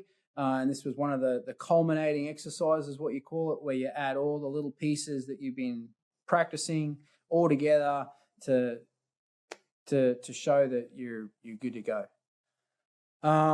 So we were doing a compound like clearance, I guess you'd say, and we were on one corner of the building, and there were other teams that were on other corners of the building. You have different areas. You cut the building up into certain compartments where everyone has like an area to take care of. And with all of that, it was obviously a live fire exercise, which a lot of what our unit does is live fire. Yeah, the accident happened, and unfortunately, Mason was shot.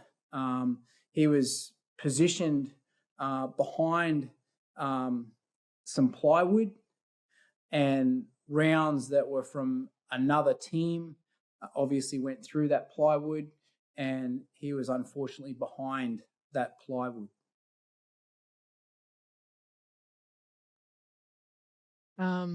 And I have to be, obviously, we want to be respectful to the family in the Yeah. situation. Um, and obviously also respectful in regards to what is out there in the public domain. So I'll leave that with you in terms of how much you can discuss. Sure. I'm surprised it was plywood on a live firing range. Mhm. And B, are the Rangers signed off in regards to the setup? They are, and it's very methodical, and I want to make sure that I capture this. The conduct of training, the preparation, the regulations and policies are very, very detailed. Mm, And how this happened, you know, was just a series of unfortunate events. hmm And I think the best way to, I guess, define it would be um, there was some systematic errors in multiple layers of that practice. But with that said, uh, me as Meso's team commander, even like to this day, I still feel responsible for what happened to Mace, because from the beginning of your military career, you are taught that as a leader, you are accountable for your men, and I took that very seriously. So that's to this day still I carry that with me. I can tell how much talking about it, like your body language has shifted. You are moving around more in the chair. So I can tell that it's an uncomfortable conversation. So we can not go here if you don't want Oh to. no, it's fine. I think it's something that helps me uh, allow, I think, maybe the family understand. The family was there during the commission of inquiry, uh, and that's been some time ago. So I don't think it um, needs to be hidden that even to this day, um, I still, think about Mace and his family, uh, and yeah, it still has a very very big part of me and who I am, and how I continue to strive to represent him in everything that I do moving forward. In terms of there was an inquiry, I'm sure there's a public answers in terms of out there that people can look up in terms of what the outcome of that inquiry was. Trying to put a positive spin in regards to that situation to try and find a silver lining in regards to Mason's life. You mentioned that it's sort of you think about him often and it has a positive impact in regards to your life. Do you find that is with not just him, but do you find that that's a silver lining in regards to everybody? You're in a combat situation, you lose friends. Do you find that is something that a lot of service people sort of try and take that silver lining out of all unfortunate, terrible situations? Yeah, I do, and I've had a lot of time to reflect on this, uh, and I want to say that a lot of people that serve, not just at the level that I did, but all ranks and all through military service, Army, Air Force, Navy, that when you've experienced um, as an observer the sacrifice of a service man or woman, I've learnt that through their sacrifice, I was I guess I was one of those that was spared, that didn't fulfill that blank check of being left in a war zone. And the silver lining piece to me is like you paid that price, so you didn't pay that. And I'm not downgrading that they didn't pay that price for the rest of the nation. I take it personally, like you decided to pay that price for me. So what's in it for you? By you doing that, for the rest of my life, every day that I get up, every task, everything that I do moving forward, I'm not just doing it for me. I'm doing it for you. And I feel obligated, and I feel like I deserve to be questioned and judged on everything that I do on your behalf moving forward, because I feel like I'm not just putting my stamp of approval on everything I do, but I'm putting theirs as well. And that really keeps me accountable and keeps my integrity and honor to their sacrifice in everything I do every day. It's an incredible burden to carry, though, Andy. Yeah, but I think it is, but it just keeps me accountable, I think, and whether that's a personal thing, and I don't want to say that I have like a whole bunch of like I have a panel of people that I question and counsel me on every decision I make every second of the day, but it definitely plays a part in the decision-making process on everything I do, from simple actions of going to the grocery store to life-changing decisions in my life. Like, hey, like, in order for you to represent the people that you held so closely to you, what have they got to say about it, if that kind of makes sense? And it kind of keeps me on the straight and narrow. How did that unfortunate situation, I don't really know how to explain it, in regards to Mason's death, how did that then change your deployment or your mindset in regards to the deployment that you then had in 2010? Yeah, that's a good one. After the commissioning inquiry in Canberra,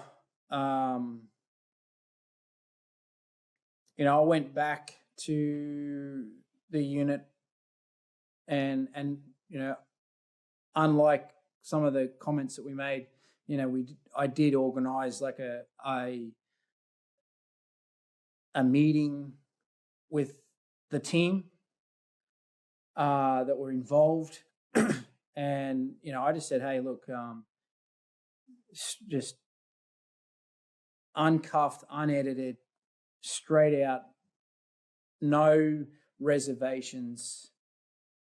If you guys don't feel comfortable or have any reservations of my ability to lead you guys into the next trip, then like, tell me, please, because I think that I owe you that as a leader. I think I owe you that as a friend of Mason, and I don't want you guys to be in a position where you feel uncomfortable in any way, me being responsible for your livelihood while we're on combat operations. I just want to take that a step back.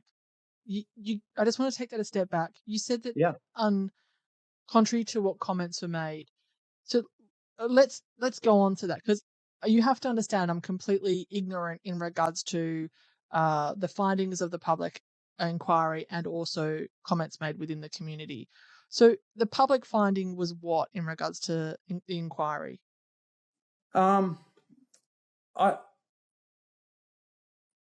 It was that it was a systematical error, a breakdown on multiple levels that led to an unfortunate event. But even with the unit, depending on how close you were to the incident, whether you were there that night, whether you were on that exercise, whether you were in the company, it really depends on the rumour mill and how exposed you were to that.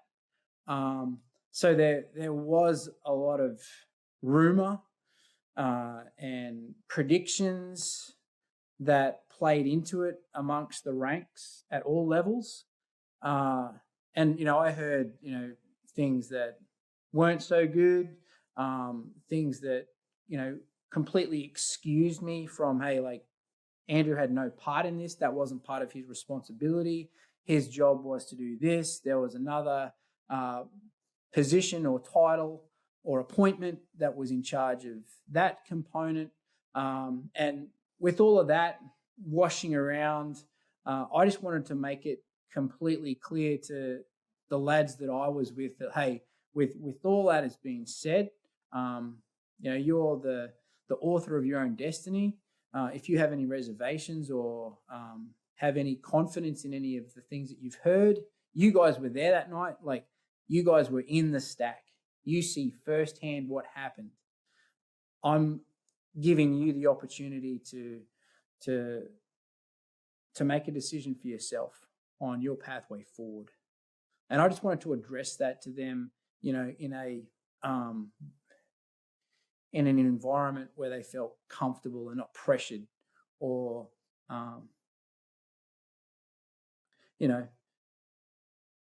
as a leader that showed them sincerity and not just, hey, I'm just going through the motions. What was the outcome of that conversation? They were a good bunch of guys. We all went on and did that. Well, one guy didn't for some personal issues, but we went on as the guys that were in that stack that night. We got one additional reinforcement that was from another outfit that had just come off the previous rotation to fill our capacity up, and we had a solid, successful trip. The question you asked about how did that reshape my vision on the next trip? It reshaped my vision a lot, and it was not just because of that, but the war was changing as well. The trip in 2008 was, I was in the recon patrol. This time, the counterinsurgency campaign was really starting to kick off, not just to neutralize the insurgency. Now it was more about how do we strategically disarm the Taliban, the mindset, the ideology, the extremism, the generational hatred towards, the infidel, us as, the allied forces. So I was tasked with being the partnering force mediator, I guess you call it, where, how do I narrow it down? You have Australian SF guys, they'll go out and they'll have a partnering force, which is like your Afghan military or police, to kind of like start the process of like, hey, we've been doing this for a while now. Eventually you guys are going to need to start figuring out how to fight your own war. So that was the shift. And my philosophy on that one kind of shifted on not just going into the desert and schwacking dudes. It was more about changing the mindset and giving them an opportunity to see what has not been seen. And, that was one of my philosophies to the guys was like, hey, maybe we assess how we approach this war, and maybe we change our success of the engagements that we get in, the amount of times that we have to use our rifle, and maybe we change the scorecard or turn it over, and let's see how many times we can counter or avoid using our guns by using our words to maybe shift the mindset of the local populace. So that was the drastic difference between the 2008 rotation and the 2010 rotation. Even though we still got in some gunfights, it was just a different mindset on my behalf. It's interesting that you word it like that, because it sounded like you didn't mind that. And I'm stepping away from the Mason side of things. So it sounded like in terms of the shift, the different focus of that deployment, you didn't mind that shift. The feedback that I got was you were working as the Afghan liaison and you hated it. Oh, so it's a very yeah. So I can definitely see the two sides, and I guess I could accept that I was two-faced on that rotation. There were times where it was painful, and not downplaying the Afghans and the contribution that they had to the war effort. But you've got two completely different cultures, right? You've got A-type personalities, Australian soldiers that have got a pretty good idea of how to fight a war now. They've matured in it. And then you are given the task to train Afghans.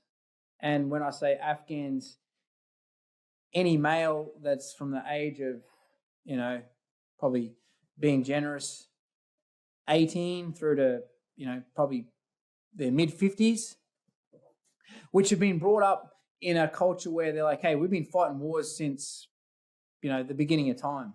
What do you guys know about fighting wars? You're from the other side of the planet. So when you are met with that, you've got to find a way to help them understand that perhaps there's some things that you can bring to them that they haven't seen. So what I'm talking about is the frustrations of a culture that their work ethic isn't very high. If they don't want to work, they don't come to work. If their shoes are uncomfortable, they just take them off and leave them out in the desert. If you go out on patrol and are looking for the insurgency network, and they know that when the mission's over, they get a weekend pass and they're running short on pocket money. So before they get on the helicopters and go back to camp, they'll drop off at the village and sell the ammunition that is in their AK-47 for a bit of extra money for the weekend. So they're the kind of frustrations that myself as the commander of my little Afghan outfit would have to deal with. Like, hey man, it's time to hand your stuff in to supply. Can you give me back all your ammunition? And they're like, oh, we don't have any. Like, it's gone. And I said, well, if my memory is correct, I don't remember us having to shoot anyone over the last couple of days, so you should have all your bullets. And them saying, oh, well, I sold it at the village before we got on the helicopter. So there was those frustrations that you're not used to as an Australian soldier. You're not used to going out and having to deal with those kind of frustrations. Simple things like teaching them how to use a map. When you pull out a map and say, hey, this is like a geographical illustration of the Earth's surface, and these are the things that mean certain things. Like these colors mean this. This means that. This is a road. This is a river. This is a mountain peak. And they're like, if this is us on the ground, you tell us that we're here on the map. They're looking for a magnifying glass, going, hey, like I can't see. Like where are we? And it's like, no. Like we're not on the map.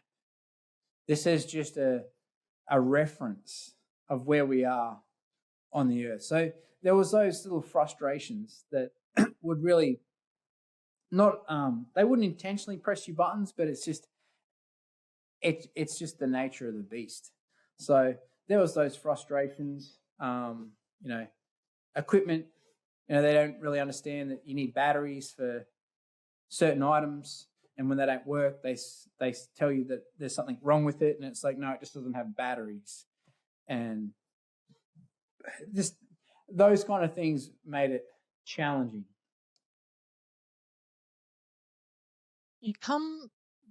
When did you come back from that deployment, that 2010 deployment?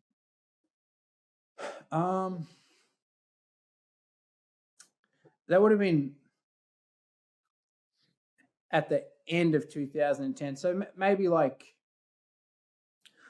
October, September, October-ish. So you were over there in June when the Black Hawk went down and the Alpha team lost the 3 members? Okay. Yes. For those that aren't familiar, can you talk through the events that happened and the impact that had on Alpha team? Yeah. That was a pretty busy period. There was a lot of aerial activities. You kind of compete to get helicopters with the rest of the coalition. So that was an opportunity where the planets aligned, and we had a lot of air assets available for us to go out and take the fight. So within that period,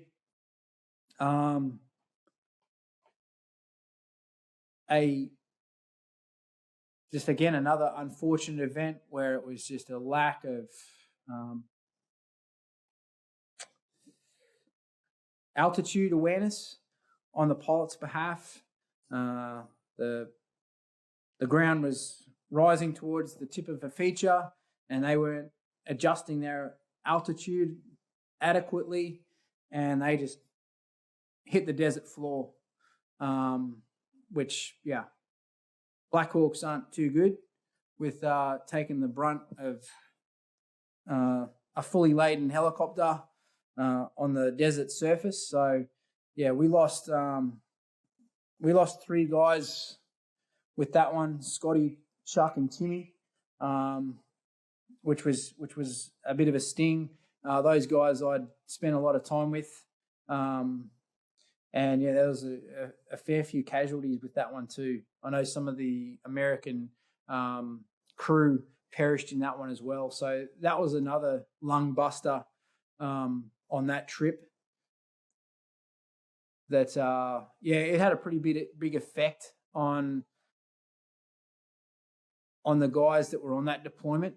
I know that there was a few that actually returned home with the guys after the ramp ceremony to attend the funerals with the families, because they were pretty close with them. I, after some serious thought, stayed on a little bit longer on that trip because I was personally compelled to, I don't want to say take revenge, but I wanted to make sure that I don't want to say justified, but made their sacrifice worth it. And I think that even that way that I constructed that just doesn't do it enough. So yeah, I dealt with it in the opposite to some of the other guys that came home and supported the families, and stayed in country. What made you get out? Because you got out in 2011. So you've had a challenging Afghan liaison deployment. You've lost 3 guys within the Alpha team. Mm-hmm. Before that, there was Mason. So there's obviously a lot of stuff that you sort of. And I pick out, I'm sure that you probably lost other guys, but I pick out Mason and I pick out those 3 because they were incidents. They weren't sort of in the heat of battle sort of a thing, you know? Yep. What was it that made you finally say, okay, 2011, I'm gone. See you later?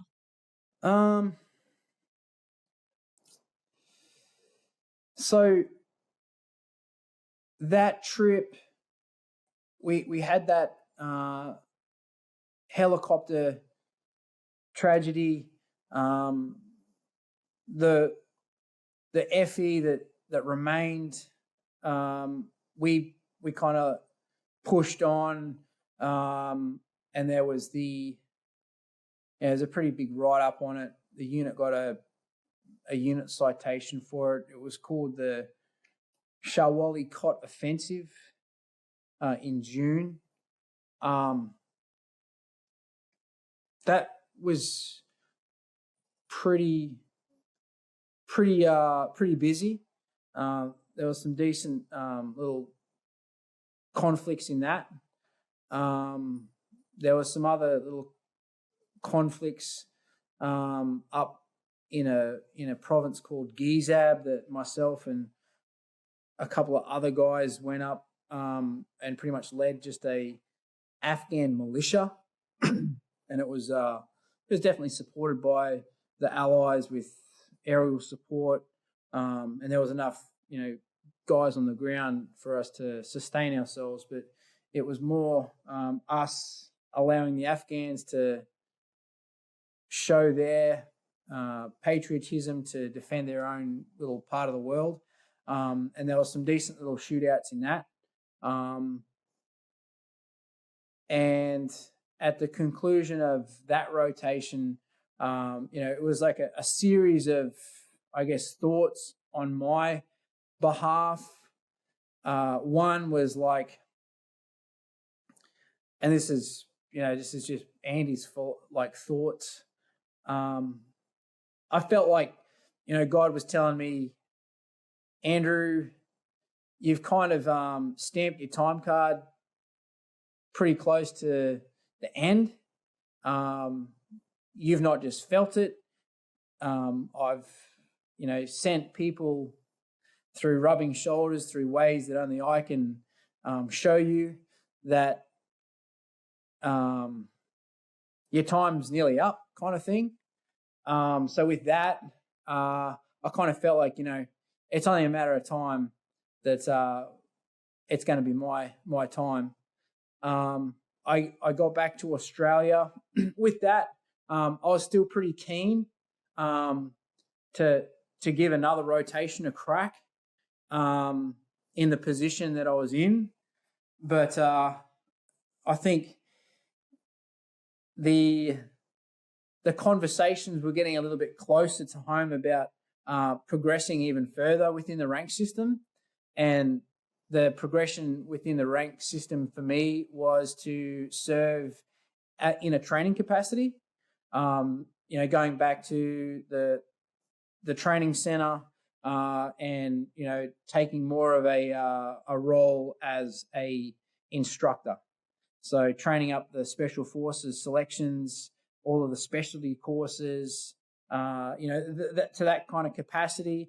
And I guess I was kind of selfish where I was involved in the military at such a high tempo of warfare that, we talk about in the army, you've got barrack soldiers and you've got, bush soldiers. And I really didn't we would go around to that discipline thing. Like before I joined the army, I was good at being a barrack soldier. Good to blend in, but that wasn't my thing. Like I joined the military to go on combat operations, to serve at the highest capacity in a very high intensity environment, and I could kind of see that the next couple of years for me was going to be in a training capacity, and within that period of time of me being in training, the war was going to be over. And it was either, and again, I say it selfishly, it was like, if I'm not going to be on the front lines fighting this war, then I don't want to be in the army. And that was, just a selfish perspective for me at that time. And that pretty much pushed me to say, hey, I'm done. So you get out in 2011. What was that transition like? So I moved to the States.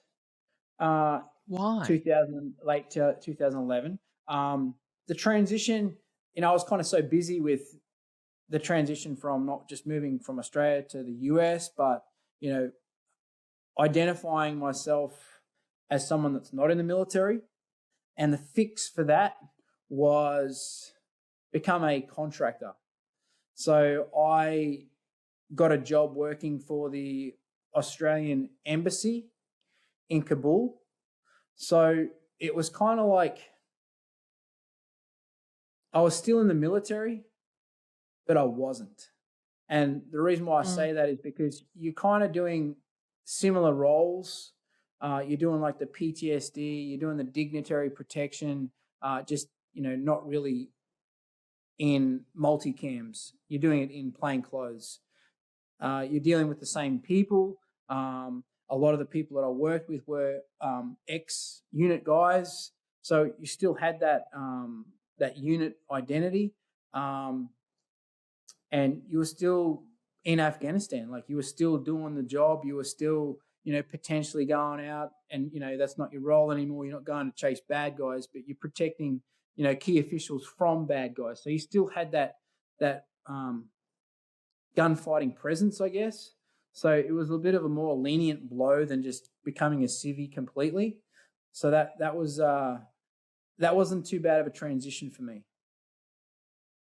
I'm surprised that you went back into what is essentially still a war zone, considering you felt like you'd been getting nudged that your time was near in terms of if you kept pushing the envelope. So that does surprise me. Was it just to facilitate that transition out that you felt that you kind of needed that stepping stone? Yeah, I think I still needed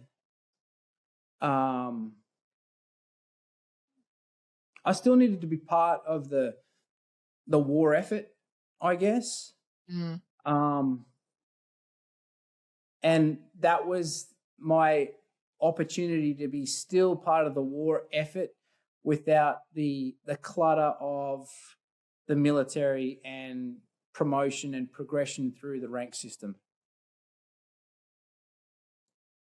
You obviously moved on from that. You're now in other outside of contracting. We're obviously not going to say where you're working at the moment.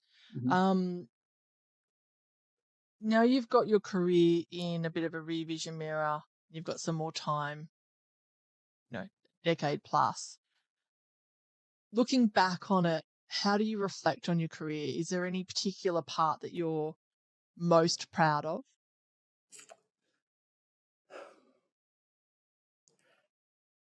Yeah,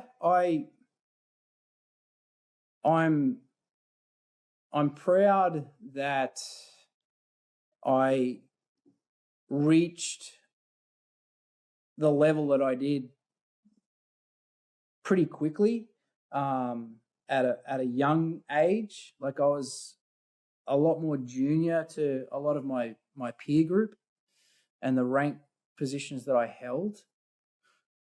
So that's probably the biggest thing that I'm proud of.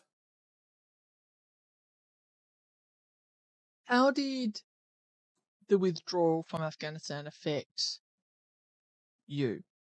Because it was an absolute shit show. Yeah. That struck me pretty hard. And kind of just recirculating around that whole piece of the accountability and my personal obligation to ensure that the sacrifices that all the guys made was all through, the future.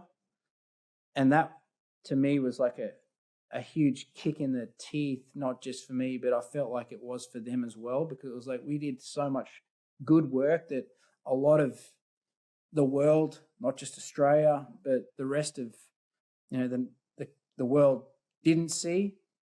And just to pull our foot out of that bucket like it was nothing, it stung for me. And I know that it stung for a lot of other people. And I think that's why we're facing a lot of issues that we are now around the world because of that.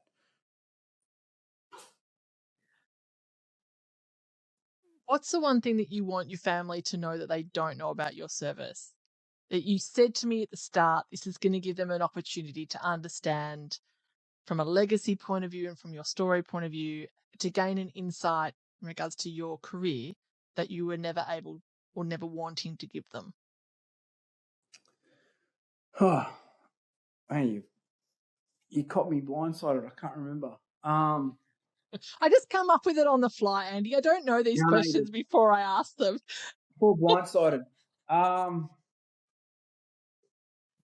You're off the screen. Whiz into the screen a bit. I can't see you properly.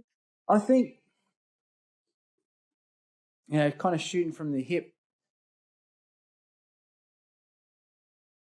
I think it was like to prove that not just for me, but for the people that knew me from my childhood, my family specifically, that the legacies of key appointments, and I specifically talk about my mum and my grandmother, and how much of an effect they had on my life with like the limited time that they had to impact me, kind of set me up for success through creating like an endurance and a persistence that I think is probably one of my best attributes. And it was truly tested throughout my entire Army career, not just physically, but spiritually, and most importantly, emotionally, because it really was an emotional roller coaster in a really short period of time. Like, when I look through the journals that I kept on all of my deployments, and all my my lockers of all the skills and qualifications that I acquired in that space of 12 years, like I was like, so I lived that 12 years so fast that now that I look back, I was like, man, that felt like 6 minutes. And I don't think I would have been able to do that without the conditioning and like the impact of what my mom and my grandma had on me, to be able to set me up to be able to face those challenges. It's interesting. Most people when they talk about mindset, it's like, oh, just look at the next step, and look at literally not the next 3 hours or the next footstep that you need to take in regards to the mindset. They don't normally take it in terms of the impact that others have had in their lives to set up that groundwork. So that's an interesting take on it. Given that this is your first time doing a podcast and telling your story, you said to me previously, when we had a chat previously, that you felt that this is the right time and that you were in the right headspace to tell your story. Do you feel like there is anything else that you'd like to discuss?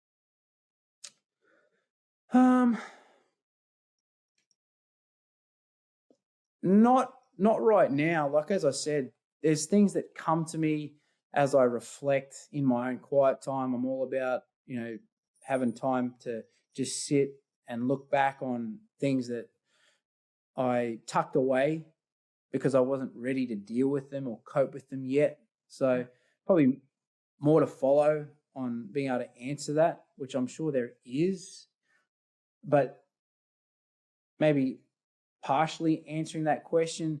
This has been like a huge step in telling like some really small parts of my story. And I think it was important to face that